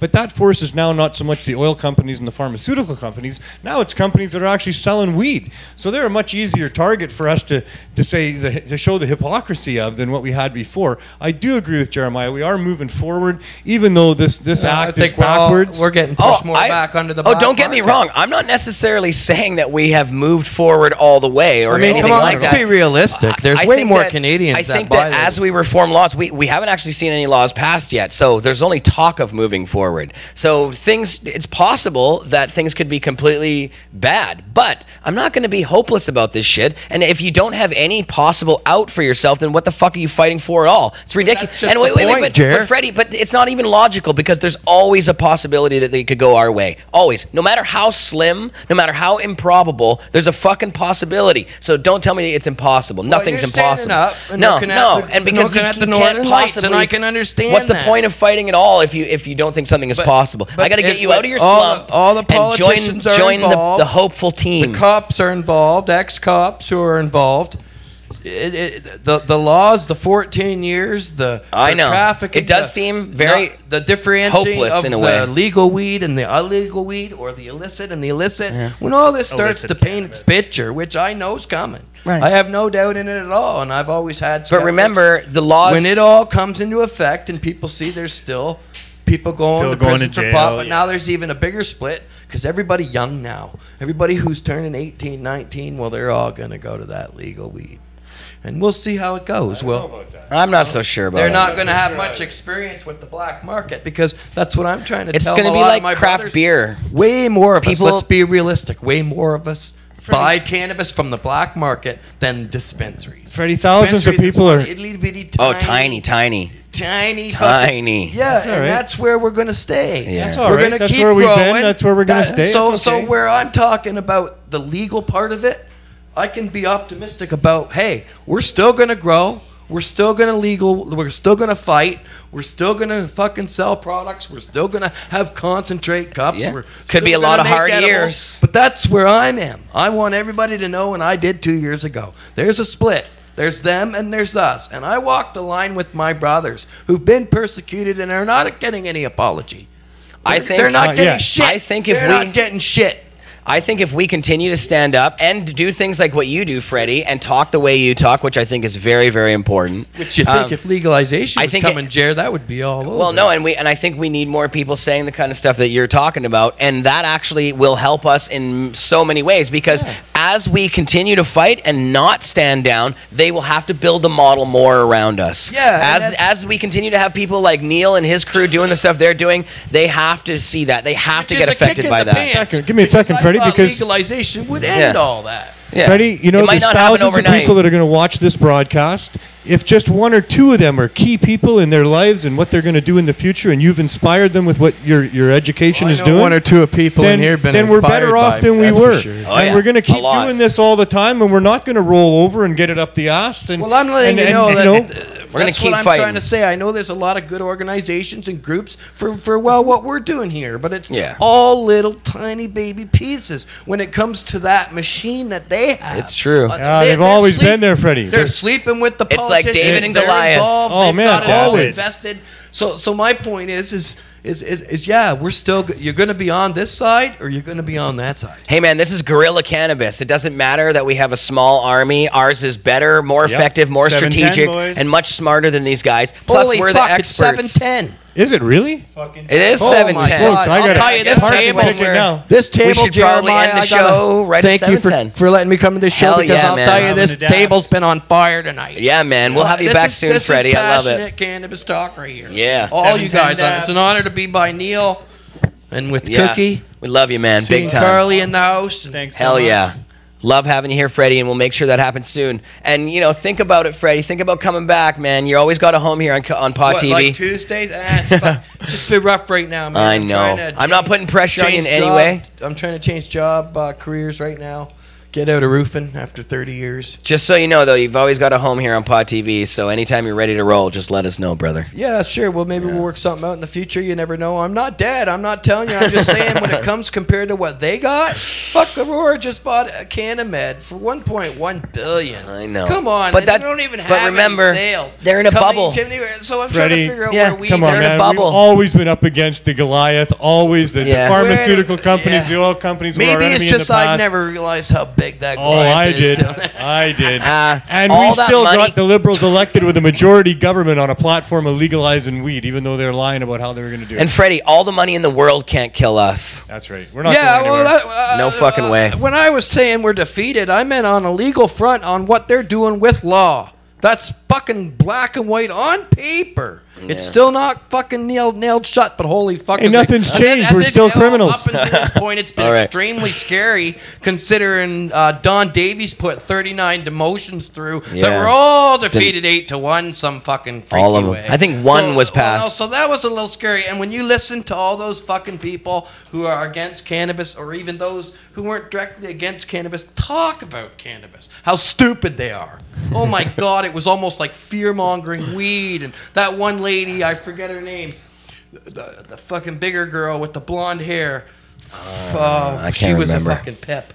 But when you listen to how they talk about weed and fine-tuned oil machines, and they're all involved, it gives you a pretty good picture of Yeah. what's going on. Well, I always look at the facts, There's a Jer. hell of a lot of work to do, and Freddie, thank you for being here, helping us do it, and always everything you do, man. I love everything you do, and let's keep doing it. And we gotta keep putting that message out there. It's super important. Press them on all sides, and really, Keep for doing real. your part. Whatever your part is, find your part and do it. Yeah, Yeah. but I mean, on the fucking I'm part of the black market. I'm black market for life. Let me throw some gang signs. Let's get the black market a license. Yeah. You need a B and an L. Well, I am. I'm not fucking moving over to that regime. I'm with my brothers and sisters who've been growers for years and people who know cannabis, invented cannabis, Ribic Simpson oil, learned how to do extracts, do dry sift, butane, blast. The culture, man. My people. Yeah. Who, That's you right. know, so we'll have to see. I mean, yeah, is there a light at the end of the tunnel? Well, it's fucking pretty puny. Well, I think Still heading for it. I think we can make it hope through. we're gonna- Was I nice? Hey, man, What did I Make tell as you? many bumps thing as is- the road as we can. Think of it this way: if there's a light at the end of the tunnel, it's all about how hard you strive to get to the end of that tunnel. And if you have to crawl through the fucking mud, you will do it. But you will get to the end of that tunnel, and you will get to the light. Yeah, because So there you go. the proof, if anything, out of Prohibition, the proof about how much it failed was, well, they didn't really eradicate the plant. They've lost brutally. Can't on kill it. it. Fucking They've plants lost. Can't kill this. As far as the Like a cannabis weed. culture goes, they've lost brutally because we've grown and grown and grown, and now things are Exactly. coming more mainstream. However, I do fear the pushback. I fear sure, because I brother. look at the facts. Well, their new plan is to take it over. So There But I will guess be a like- Alright. pushback. the first plan was to to prohibit it. That didn't work. Their next plan is to monopolize it and take it over. So that ain't gonna they work plan either. to monopolize it and continue to prohibit it. We're never going to stop. So- I'm growing. trying to figure that out. Freddie, Never Freddie, going to stop growing. tell people where they can find you on all of your things, social well, media. I haven't been really YouTube. social media active anymore. I shut down my Twitter and my Oh, you Instagram shut it all down. and everything. But you still got your YouTube I videos got- up there. well, yeah, all my YouTube I've been videos watching are up. the I believe repeats. I'm going to start doing some videos. I might come back live, but not weekly. Yeah. Just to do informative news and keep people up, because I realize a lot of these people watching have missed keeping up on the weekly news that I was reporting on every Hell week. yeah, because man. These guys know exactly what I'm talking about, and that's why I have so much support, Jer, in this chat room. Yeah, because big time. they're all beautiful people, because they know cannabis in Canada. Beauties. They were calling it way back then. Jason Wilcox, he Yeah. was calling it too. Yeah. You know, Calling it. him and me even Still had is calling plenty it. discussions and did a few videos about it when he was over there with those CLN people. Yeah, we've had Jay on the show a lot of times. Yeah, still so calling it. some people have known. So we'll have to see. We'll have to see where this goes, brother. Definitely. Well, and with that, I think we should wrap it up. Yeah. Freddie, love you, man. And Wrap it Neil, up. Love you guys keep all, up the good man, work in the there, chat brother. room. Free the On weed. TV. Neil and the Peace Cannabis out. Substitution Keep- Project keep still pushing ongoing. on. Well, Heading into week number 50 coming up on Saturday, so we're just about at a year of handing out free edibles nice. to people. Yeah. Neil, you need a regular blog that just talks about all the crazy shit that you're doing from week to week. Logo. You really do. You should put this stuff in print, man, because you guys are doing a lot of hard work there, and That's how we need people- daily reports from you essentially, because the shit happens from minute to minute. You know? It's been quite a week, I'll say that. Yeah. All right. Well, we'll get to all of those things. We love you out there, Pod This is TV. a long show. Tune into. It was a long show. It's already 7:16. Thanks to Carly's bumping in. to Car, Free to weed. yes, Long and to face. Boss Lissa, who was on the boards all day, working hard and kicking it out here with us for 3+ Love all hours. you guys too, man. Free the weed. Watch all Yeah. the other Pod TV shows during the week. Oh, there's all kinds of them. Go to pot.tv to check it all out. We love you big time. There you go. Get her done. Big Get shooter. her done. All right. See you guys.